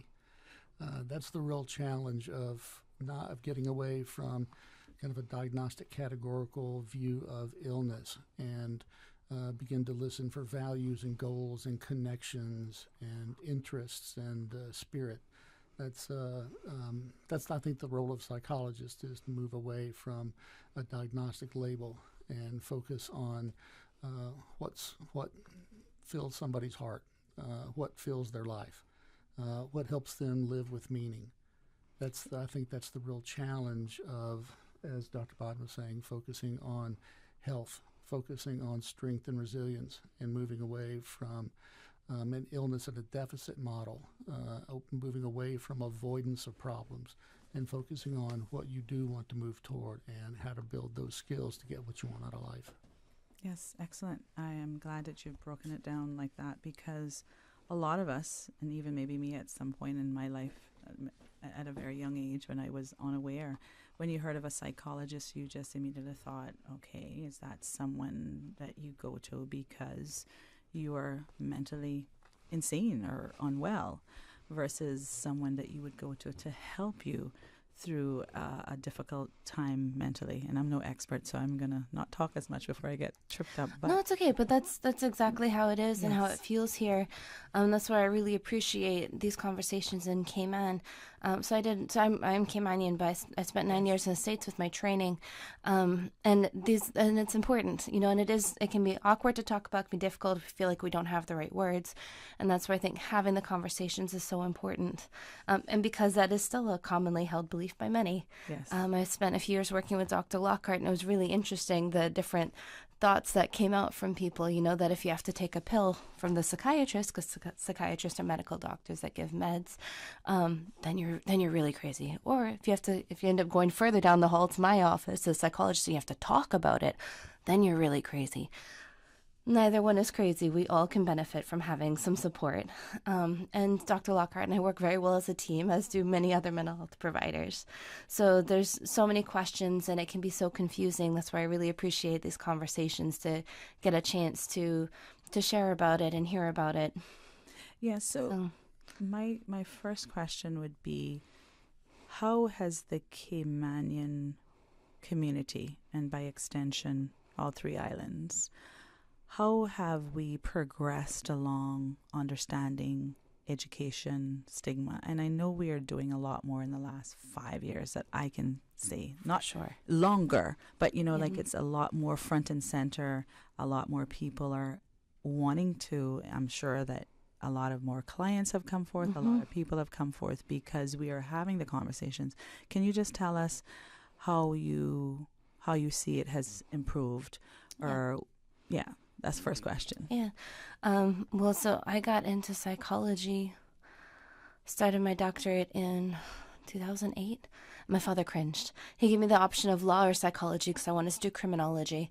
And I chose psychology, which I didn't realize was going to be a 12-year journey. lawyers also make good money. I didn't compare that part either. And I love what I do. But that was where Cayman was at the time. There was, I think, a couple of psychologists here. Yes. People don't talk about it. You know, there was some services, some private practices. I think HSA and the counseling center and Department of Counseling Services were there. But it wasn't a big thing. And people who did go didn't talk about it. So I think he had concerns that... And they wanted to know that it was going to be kept confidential. I think in the smallest community that is, and I'm going to speak from personal experience when I first went to a counselor, is that I wanted to ensure that, I think it was the employee assistance program at that time that was, you know, through the counseling center, as it was then, that I would have gone to. Well, what I'm about to share with you, you know, is it going to be confidential? Of course it should be, but I think that's what held a lot of people back then, and maybe now, but perhaps not so much now as it was then. Yeah, no, I agree. And I think there's been changes socially, but also legally. Yes. All right. So, so coming back from school, as I said, I was in the States for 9 years. Coming back, there was just like a huge boom in services. Lots of different practices opened, and there's been a bigger change towards attitudes towards mental health services, where people are more willing to get help. Maybe not so much with sharing about it as openly as in other countries, but there's definitely more people looking for services, more people willing to discuss services. And I think overall, in general, society has been more understanding. I think there's been a couple of big organizations that have really helped that. The Alex Panton Foundation being one of the big game changers when they came about a few years ago. Like Loud Silent Voices is doing a lot, and if Miss Jackie's up to it, she may be joining us on a phone call. Hopefully she will be joining us. Yes, I hope so. If not, I've already booked her for next month for Mental Health Matters. And to those ones, and obviously Dr. Lockhart's done a lot of advocacy with the long-term mental health facilities. So more and more, and this is actually our 8th year of Mental Health Matters. Yes. You know, Mr. Ebanks took a bit of a risk by inviting me on once a month to talk about mental health, but the traction has picked up. And I'm glad over the years. That Radio Cayman, and by extension Mr. Ebanks, took that risk. We're actually going to pause and take a break, and when we come back, we will continue our discussions on mental health matters. Busy. Feel like there's not just enough hours in the day. Savannah Pharmacy, service to make your life easier. Now you can WhatsApp your prescription order to 929-5045. And pickup is just around the corner with everything your family needs and convenient opening hours including Sundays and holidays. WhatsApp your prescription order to 929-5045. Savannah Pharmacy, wholesome values with modern conveniences. For medical lab services in Cayman, go straight to MedLab. For a full range of medical services, pleasant, clean and comfortable environment, no long lines and affordable fees, visit MedLab at the Smith Road Plaza. Open Monday to Friday, 8:30 a.m. to 5 p.m. and half day on Saturdays. Call 949-7331 to make your appointment. For medical lab services in Cayman, MedLab. Ask our professional team about the benefits of cutting-edge technology with MedLab's new state-of-the-art digital mammogram machine. 89.9 Radio Cayman helps you to weather the storm during this hurricane season. One of the most crucial elements of hurricane preparedness is storm awareness. During the season, it is of utmost importance to pay attention to the latest local weather forecasts, as hurricanes do not suddenly form or strike. There are various methods of advanced notification. Utilizing such may be the difference between a favorable outcome and disaster. Both television and radio serve as excellent mediums with up-to-the-minute storm path information in the wake of a hurricane. Another method of tracking a hurricane may be only arm's length away. Your smartphone or tablet can be your most valuable tool before, during, and after a storm, providing countless numbers of apps with crucial hurricane information. Many apps allow you to track storms with moving radar and satellite imagery, plus offer alerts, current conditions, forecasts, advisories, and even video. This hurricane preparedness tip was brought to you by your community radio station, Radio Cayman, 89.9 FM.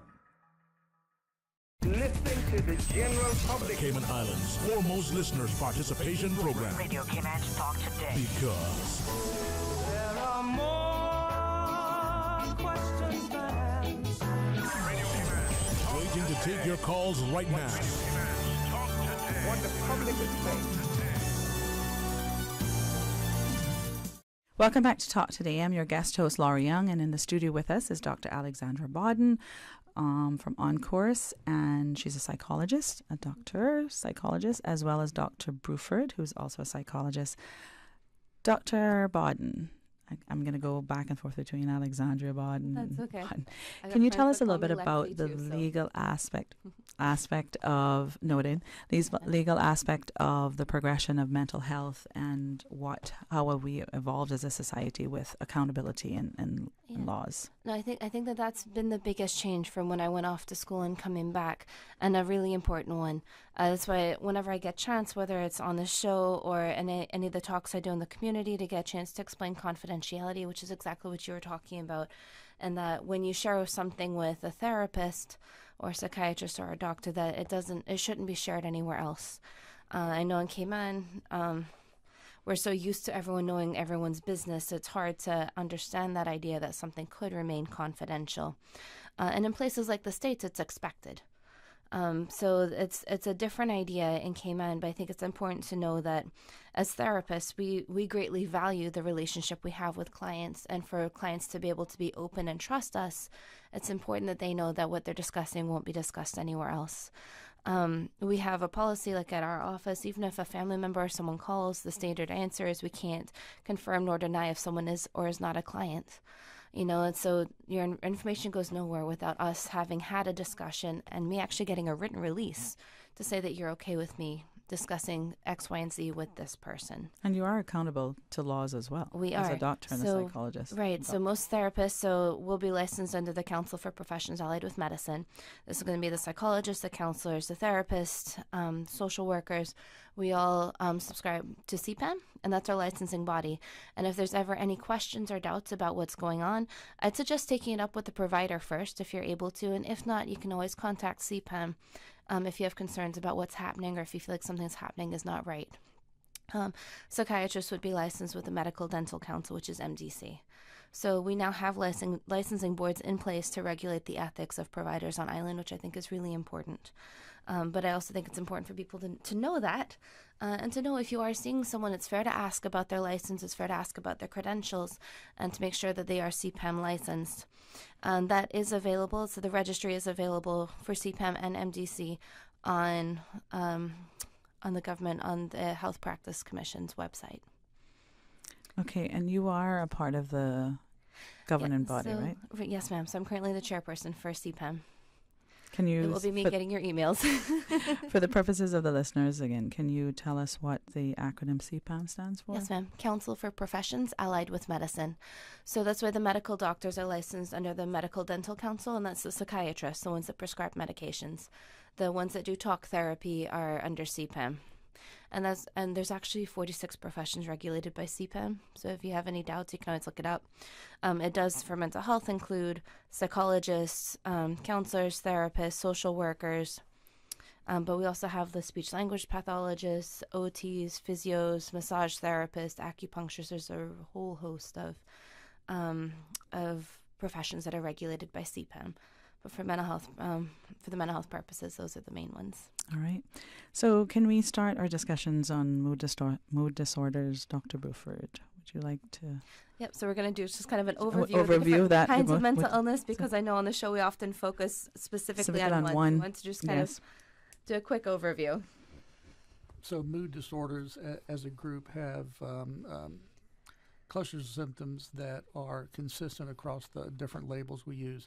Let me start off by saying that all of us always, at some point, have all the symptoms of a mood disorder just in small doses. For example, it's normal to feel sad. It's normal to not sleep well. It's normal to have disrupted appetite. It's normal to have difficulty concentrating. It's normal to want to isolate ourselves at times. It's normal to have less energy and want to go out and do things. It's normal to want to have less social contact. And part of what we do as psychologists is work with someone to identify whether these symptoms are dramatically impacting the quality of their life. It's okay to feel sad, and it's not a disorder. It doesn't mean that you're crazy. It means that you're feeling sad. So there's a line between it being normal and then when it becomes abnormal. Correct. Each mood disorder has a couple of different qualifiers. One is the number of days per week that you have the experience and over what period of time the symptoms last. And that's part of our process, is to understand what somebody's life is day to day and understand how much sleep is interrupting the quality of your life. If sleep is interrupting your ability to work, to make decisions, to get along well with others, to take care of yourself, then it's an issue. If it goes on for at least 4 or 5 days a week for over 2 weeks, it's going to begin to have an effect, and it's beyond kind of an expected bump that we all have in our lives. So a disorder by definition is out of order, which means that it's a small percent of the population has a grouping or cluster of those symptoms that are all happening concurrently. With mood disorders, we typically think about 2 different groups of symptoms. We think about symptoms of our thinking and what happens to our body and what's happening with our feelings. And they're all related. They're all related. Medical doctors are increasingly being trained to have more awareness of how metabolic disorders, cardiac disorders, GI disorders all have a depressive component that need attention before the more cleanly defined lab-based interpretations will clear that the other symptoms related to thinking and behavior need to change in order to support their improved medical functioning. There's a whole area of psychology now, clinical health psychology, and it focuses on the integration of what we think and what we feel and how our body reacts. I think we've all had times when we're really stressed and our shoulders get tight, and then we don't sleep well. And well, there could be any number of reasons for that, and it takes a team of individuals. It takes family members and the patient and a psychologist and a medical doctor all working in collaboration to help reestablish someone actively getting what they want out of life. So it's not the focusing on the disorder as much as it is returning to kind of that place of balance, that place normal of joy. Order. Yes, exactly. Yeah. We're going to pause and hear the headline news, and when we come back, we'll continue our discussions on mental health matters. Today's biggest news. Radio Cayman. Your voice, your choice. Local, regional, international. This is Headlines from Radio Cayman's newsroom. Today's biggest news. The trial of 24-year-old Tiffany Conley, Miss Cayman Universe, resumes in early December. Miss Conley has pled not guilty to assault and property damage charges. This week, the trial began with the Crown presenting its case and included testimony from one of the alleged victims of the assault. Court is adjourned until the 4th and 5th of December. In international headlines, the media organization Semafor launches today. The brainchild of Ben Smith, former media reporter for the New York Times, and Justin Smith, the ex-CEO of Bloomberg Media. Semafor has raised $25 million and hired more than 50 staff members since both men quit their previous jobs in January.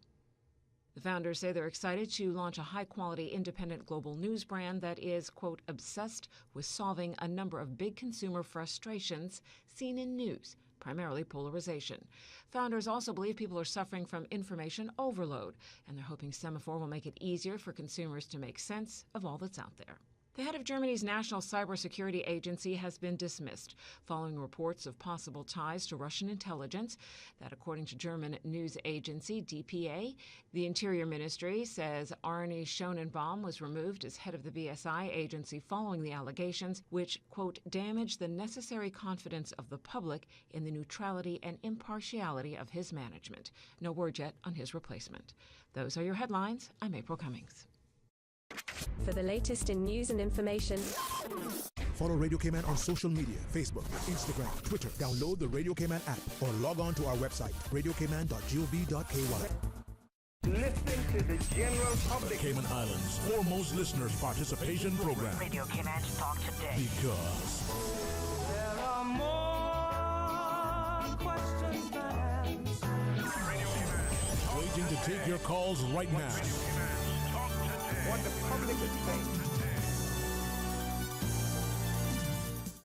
Welcome back to Talk Today. I'm your guest host, Miss Laura Young. It's a Thankful Tuesday, and we are discussing mental health matters. And like the song says, there are definitely more questions than answers, but we do have answers. And in the studio with us today, we have Dr. Alexandria Bodden and Dr. Bruford. I wanted to put an S in your name. I always seem to, unfortunately, do something with a name, but I do value names and the importance of getting them correct.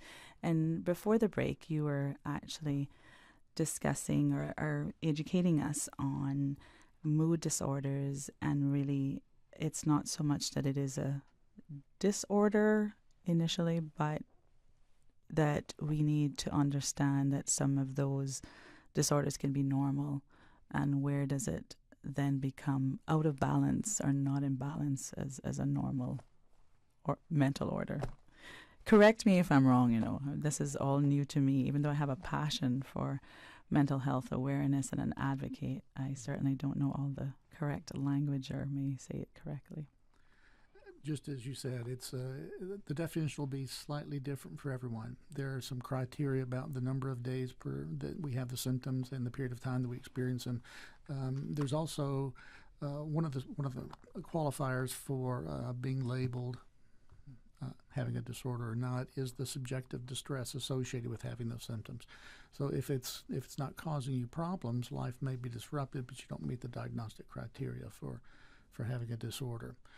Anytime we talk about a disorder, it runs the risk of labeling folks. It runs the risk of creating helplessness and changing the power differential between the person experiencing the symptoms and the person with whom you'll be working to ameliorate the symptoms. So it can create a power problem if you come in thinking of it as a deficit, as something that needs the pearls of wisdom to fix. So there's some benefits of having a diagnosis that you can communicate between professionals. Some people they feel better once they know what is happening, when they can name it. There's some benefit to that. And it also helps provide a scope and sequence of what symptoms need to be addressed first and by whom and by which profession. So there are some benefits to the diagnosis, but I'm always uncomfortable when we speak too much about it because it does run the risk of reinforcing the helplessness that is at the core of much depression. Yes, thank you. Dr. Alexandra Bodden, do you want to then continue on and educating us on the different types of disorders? Or I'll ask you just to lead the discussions we can just here. do kind of a quick overview. So, and last week was World Mental Health Day. Yes. And so that was why we kind of wanted to just do kind of like a show where kind of touched on the different kinds of ones, because we tend to focus on one category of difficulties as opposed to kind of comparing them side by side. But just to help to educate the public on different kinds of things that people can go through, and that there are different words, and to give them some ideas as well, right? So within the mood disorders that Dr. Buford was talking about, we do have the major depression, which sounds bad. That's just the name of the disorder, is major depressive disorder. And that's going to affect about 1 in 10 people, right? So this is a very common experience and something that many of us may deal with at some point in our lives. Bipolar disorder also falls within the mood disorders. Bipolar 1 includes episodes of mania, which is going to be periods of very heightened activity, either elated or irritable mood, a lot of impulsivity, lack of sleep, racing thoughts, and a lot of times will require some kind of hospitalization and medical intervention as well. Bipolar 1 will affect about 1% of the population. It's going to be about 1 in 100. Bipolar 2 is a less severe version of the disorder, where people will experience something called hypomania, where they just tend to have a couple of weeks of heightened energy, increased productivity. Channeled right can be great and extremely productive, but also can be disruptive as well. And persons with bipolar 2 might be able to manage with therapy, but would also want medical intervention as well. With the more major disorders like bipolar and schizophrenia, there's actually a very strong biological component to it. And that's where when people get off very judgmental with mental illness and think it's the person's fault, it's really not. We subscribe to something called the biopsychosocial model, where there's a biological underpinning for pretty much everything that people deal with. So you have a biological predisposition for it, and then the psychosocial part comes in, where there's going to be stressors in the environment that cause that gene and that disorder to be expressed. But especially bipolar and schizophrenia have a very heavy genetic loading. And that's as well what does pull us more in line with the physical disorders, because they will be managed medically as well. So expound a little bit on the genetical aspect of the bipolar and the schizophrenia. Yeah. So if someone has a first-degree relative, so someone in their immediate family or close to them that's been diagnosed with schizophrenia or bipolar disorder, then they're going to be more likely they're going to be at a greater risk of experiencing it. So that's something that we always do. I know myself, Dr. Buford, any of the mental health professions will generally do a biopsychosocial interview when you first meet us. We want all the history. What if they're undiagnosed parents or? And that's what I was going to say. In the States, it's easy because there's far more people accessing mental health services, far more people who are aware of diagnoses. In Cayman, a lot of times people go undiagnosed, they go untreated. They've got an aunt that has thinking problems or something, and so you may not have as clear cut the family history. In which case, we would be going from self-report, family report, or corroborative reports, as well as observations. Ones like mania, hypomania tend to be a bit more easily observed, and from the interactions, it's much more clear for us. If someone's coming in a depressive episode and you screen for bipolar, it's going to be a bit harder because you're just going from their report. So do you think someone could think they have depression and then there might be aspects of bipolar? Are they on a borderline? So someone with bipolar will have, if there is an episode of mania or hypomania, it will be bipolar. But a lot of times it does start with the depressive episode first. Bipolar doesn't tend to present until late teens or early adulthood. So like the early 20s is when the first manic or hypomanic episode tends to start. There's some research now saying that there might be some traits that are evident from childhood. But generally, you're not diagnosed until that first episode. But the depression often starts earlier. So they might be diagnosed with depression, and then if there is a manic episode, then the diagnosis would be changed. Those ones, because they are very biological, tend to be they're long-term diagnoses. So that's where most of us tend to err on the side of caution. If there's only evidence for depression, that's all you diagnose. You don't want to do a diagnosis of bipolar, especially because then if they see a medical doctor, the medical interventions are very different for the disorders. Okay. Sometimes bipolar disorder is confused with just periods of being very angry. Yes. Of being more angry than your audience think you should be. Yeah. Right. And that might just very well be a bad marriage. It doesn't mean that your spouse has bipolar disorder. And I think until you really read or are educated, people just use these terms loosely. I mean, I would never say someone is bipolar or without trying to, even depression, it was something that I didn't understand in my teens and adulthood. It was just in recent times when they talked about it a lot. Mood swings are what people normally talk about, and they go, "Oh, they're so bipolar." Yeah, and that's it, and that's definitely inaccurate. Right. There are mood swings, but they generally run a course of several weeks. Mm-hmm. If the mood goes up and down during the day, generally that's actually going to be more anxiety, a situational stressor, or even one of the personality disorders. So that's where it's not worth it to self-diagnose. Come in and talk to someone, and we can help to clarify things. Which brings me to my question: how do we know when to go see a psychologist if it's not a referral? Because we might have gone to counseling, and counseling might pick up that you need to see that psychologist. Or in the case of children, because the schools are equipped with psychologists, they have that ability. But in adults and who are out of the school system, how do you know when to go see a psychologist, or when should you? Really, you can go anytime. If you come see us before it gets bad, it's even easier sometimes. But Dr. Buford talked about the subjective distress. So are you saying that even if we don't have any issues, we should just maybe do a checkup with a I'm just checking. Yeah, you can. And it can be helpful to have a relationship already established. We ask a lot of questions when you come in, so it can be helpful to already have a relationship established. But you definitely don't have to. So it should be a part of your every annual medical check of your health and wellness. Well, not all the time, but it should be something that is considered. Your GP will probably screen for it. Okay. But if there are questions, then you can come in, or if there's certain things you want to work on, even if it's not to the point of subjective distress, being overwhelmed by what's going on, or impairment in functioning, not being able to complete your daily activities, tends to be criteria for when it's problematic and when to seek help. But yeah, if there's just things you want to work on, you want to be better at setting boundaries in relationships, you want to learn how to, you want to do a career change, you're getting ready for some big transition, or you had a recent loss. I mean, because grief is within the normal experience. It doesn't necessarily have to be depression, but it can be helpful to talk to someone. Yeah, grief is very serious, and it's so unaddressed in our society, underaddressed. I agree. Because a lot of people don't know how to, or they don't know how to have that conversations. We had DCFS in here before, and in one of the highlights that came out is that, we need to be our brother's keeper. We need to speak up. And the one part I didn't intentionally touch on, because I know I was going to have you in, I could reference it now, is that when they see other people perhaps not suffering from the fact that they don't have food or somewhere to live, they might be going through, I don't want to use the word mental, they may be going through behavioral changes that you might not understand. Yeah. And it would be good for them to recommend that they go see a doctor or a psychologist, to deal with the overwhelmness of the changes within, their lives and their families.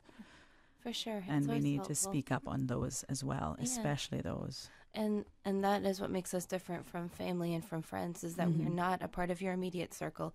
You're not going to see us at Christmas parties. Yes. We are in your corner. We're there for you, to hear what's going on for you, to hear your side without passing judgment, without having our own opinions. We don't know these people, right? So we're there for you, to help you figure out what the best answer is for you. And we don't fix people. We don't give you answers. We're there to support you in figuring out what your answers are and what the best option is for you. We're going to pause and take a break. And when we come back, we will continue our discussion on mental health matters.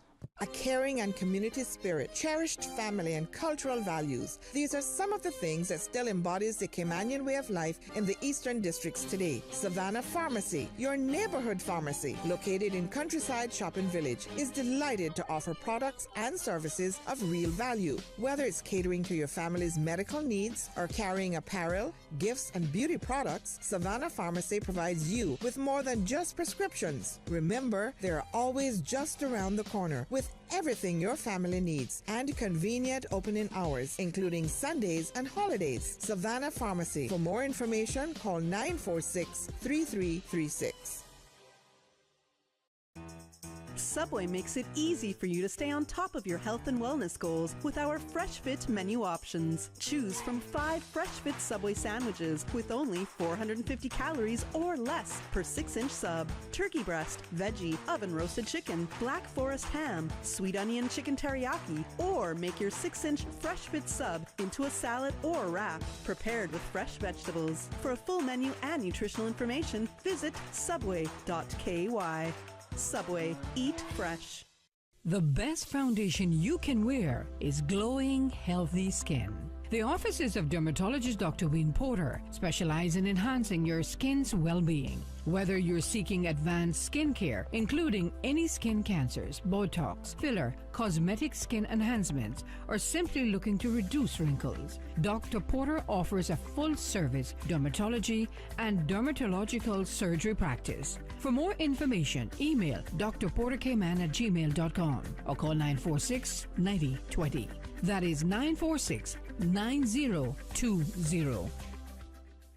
And the whole island is one big, big party, party, party. Little Cayman, the 2022 Pirates Fest season starts with you November 4th through the 6th with the official kickoff at McCoy Sunset Bar Friday the 4th, followed by the float parade 3 p.m. on the 5th starting from Southern Cross, costume competition, fireworks show, and don't forget about the Pirates party at the Hungry Iguana. You know them pirates like a little party, Little Cayman style. Little Cayman Pirates Fest, November 4th through the 6th.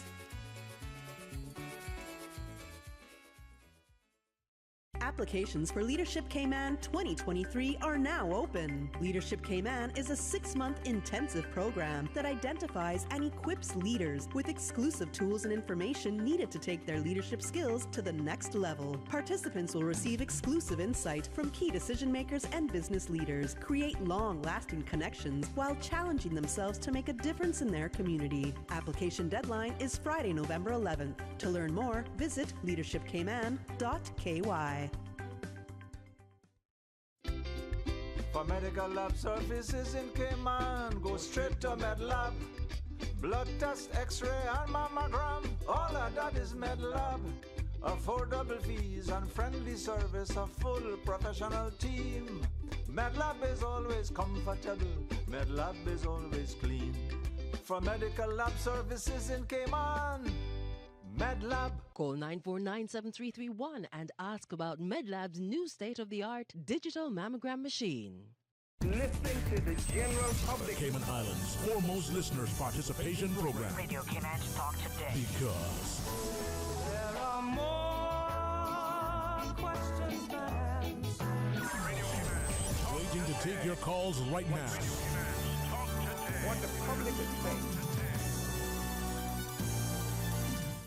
Welcome back to Talk Today. I'm your guest host, Laura Young, and we are discussing mental matters with Dr. Alexandra Bodden and Dr. Bruford. And we're going to open up the phone lines, 1-800-534-8255 or 949-8037 by telephone, and WhatsApp messages only to 925-3261. And we're going to ask Dr. Bodden to continue the discussion or education and awareness on the different types of disorders, mental disorders. Yeah, thank you. So I'll just give a quick overview of the different kinds of difficulties that people might deal with and that Dr. Buford and I might work with. So in addition to mood disorders and anxiety disorders are definitely by far the most common. Anxiety disorders affect about one in 5 people. And the depression tends to be more kind of like the sadness, low mood, that kind of route. Anxiety disorders tends to be worry. And this includes things like phobias, which are fears of specific kinds of things. It might be fear of heights. It might be fear of dogs. It might be social anxiety. Yeah, so it might be more of a performance thing. It also includes panic disorder, which panic attacks are considered the most severe of the anxiety disorders, where it actually feels like you're having a heart attack. So it's all the physical symptoms of anxiety, which is brought on by the sympathetic nervous system. So racing heart, knots in your stomach, increased heart rate, sweating. A lot of times people feel hot or might have cold flashes. So all the physical symptoms and worries of that you're either going to lose control or you're going to die. And that's panic disorder. That's a panic attack, and panic disorder is when that happens unexpectedly. OCD used to fall within this range but has now been separated out, which people are probably more familiar with. Obsessive compulsive disorder. So what do you mean separated? Explain to us what you mean separated out. So the most recent version of the DSM has actually put OCD and the compulsive disorders separately.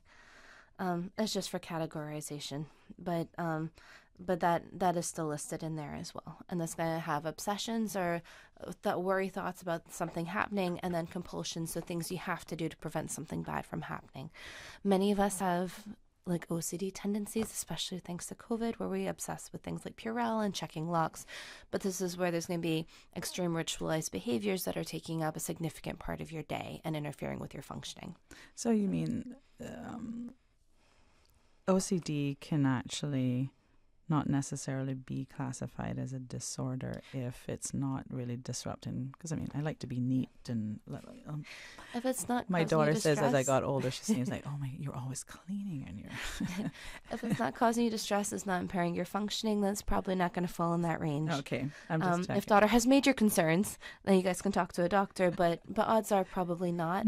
And just because somebody doesn't like your organization doesn't mean you have a disorder. Yes. I hope daughter's listening. She probably isn't.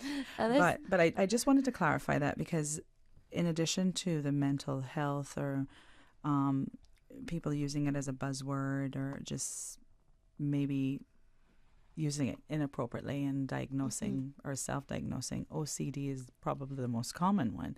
So yes. I thought I'd ask the experts. It's a very severe disorder. I think it affects about 1 in 100 people as well. The actual disorder, it's very intrusive. It's very distressing.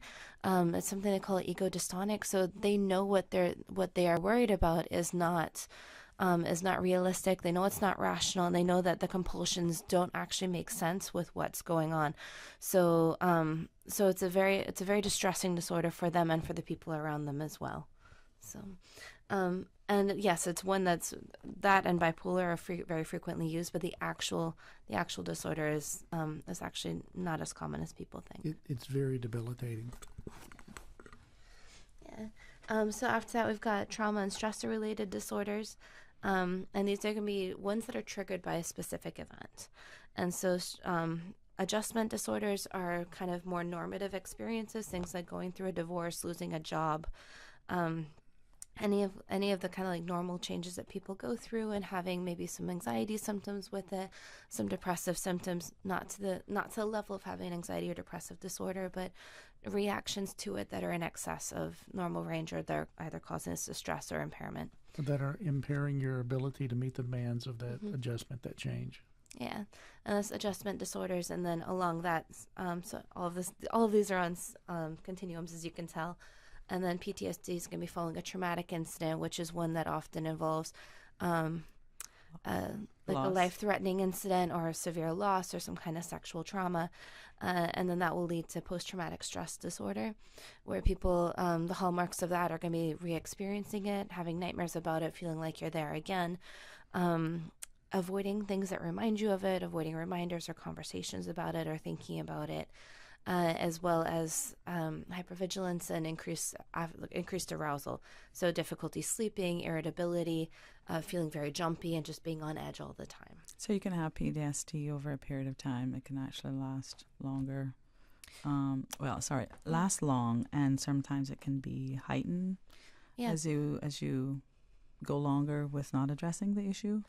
So about 1 in 3 people that go through a traumatic event may experience PTSD, and you can have a chronic version of it. I deal a lot with complex trauma, which is not, so it's not like a car accident or an assault, which is the most common stressors, but actually comes from like prolonged childhood abuse or domestic violence. So it's a different kind of presentation, and the complex trauma actually involves a few other diagnoses generally as well. Or unaddressed.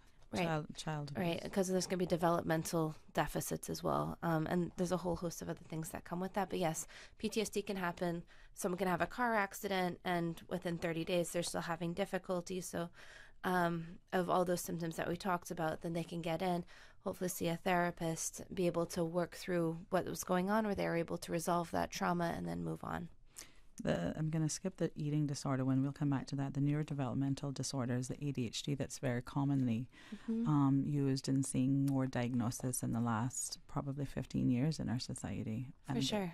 And how are we as a society addressing the undiagnosed ones that would have not been caught for ADHD and are now adults? How do we Well, so ADHD was only allowed to be diagnosed in childhood up until a couple of years ago. Adult ADHD is a new phenomenon, and it's huge. A lot of times what you'll find is that diagnosis actually follows the medications. Big Pharma is a big contender, especially in the States. So a lot of times when a new medication comes out, a lot of education goes out on that disorder. And then a lot of times we do see an increase in diagnosis in that area. ADHD has had a lot of medications developed in that area. If you meet a kid with ADHD, you will learn that it's a real thing. A lot of people doubt if it's real. I think there's actually even a significant amount of clinicians that don't believe in it. But invisible disabilities, and they can't see it, so they think it does not exist. And there's the inattentive side, then there's the hyperactive side, then there's the combined type, and like girls tend to have the inattentive types. They tend to fall into they tend to be the most undiagnosed. The boys tend to have more the hyperactive or the combined, and they're impulsive and they're disruptive in class. So they tend to be the ones that get the referrals. The girls that are daydreaming don't get it as much. So and that's a big one. I know a lot of people don't like meds with children, but sorry, say that again. Sorry. A lot of people don't like medications with children, especially on island. There are behavioral interventions that can be done. Myself and Dr. Buford will do assessments, as well as Dr. Angelova, and there's Many of the clinics on island will offer psychoeducational assessments to assess whether it's anxiety, depression, ADHD, learning disabilities that are affecting the child's performance.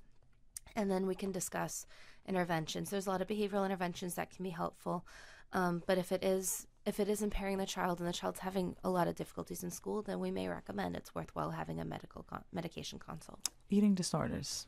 Dr. Bruford, you want to take that one, or are you going to continue with Dr.?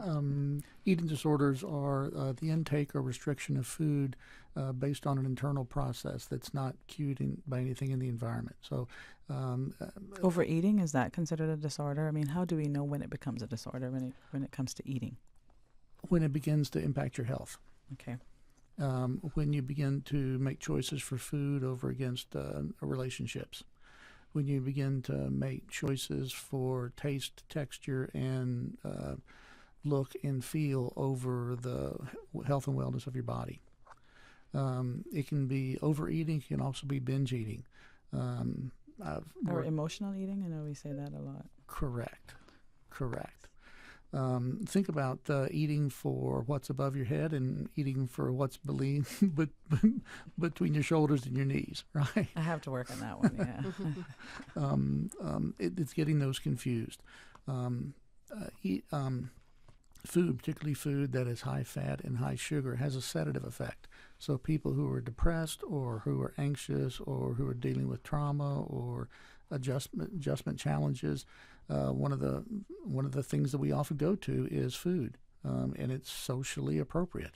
We're not going to be nailed for having that third piece of chicken, though somebody might say something to us if we have that third beer, right?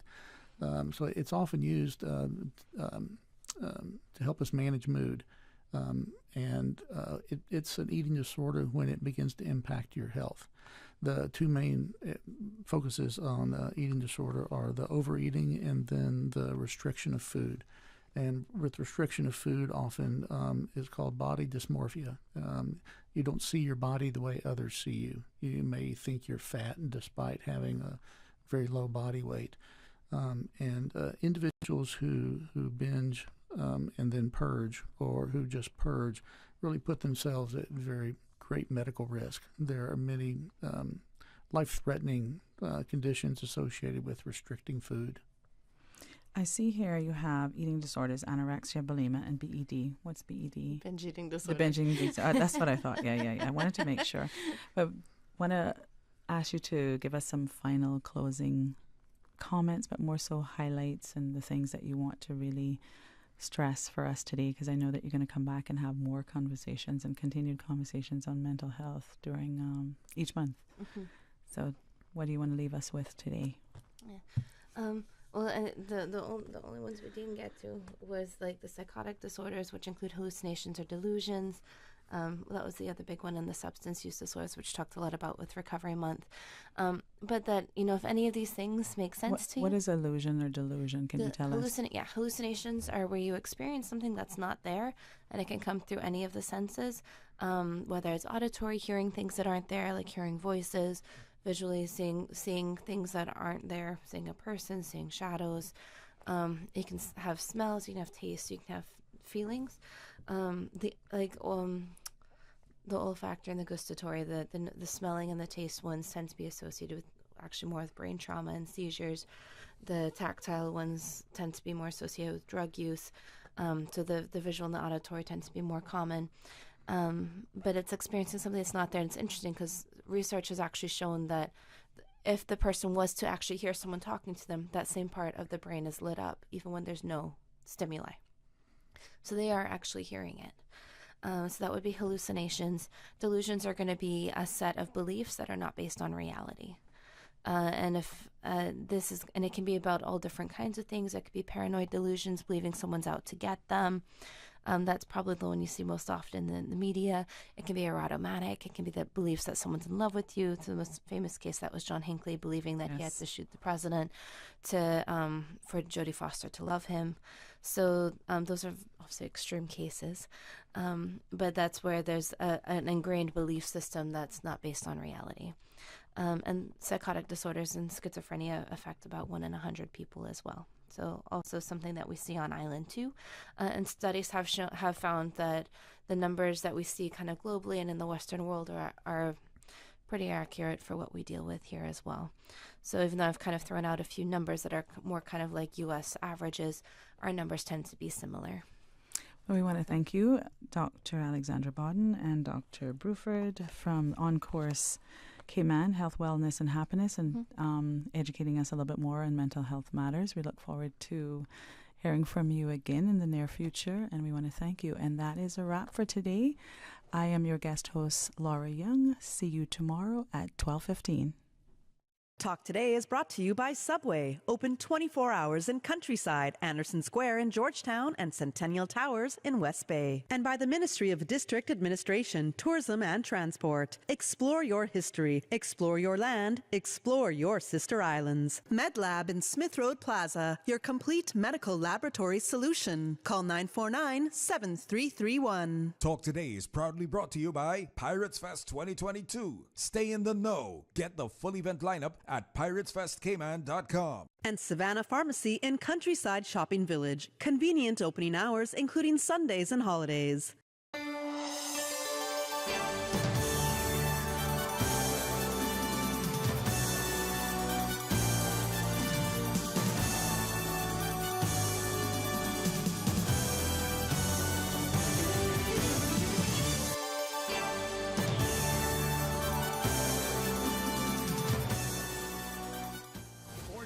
Years. 3 beloved isles. 1 beloved station, Radio Cayman. The voice. The heart. The soul of the Cayman Islands.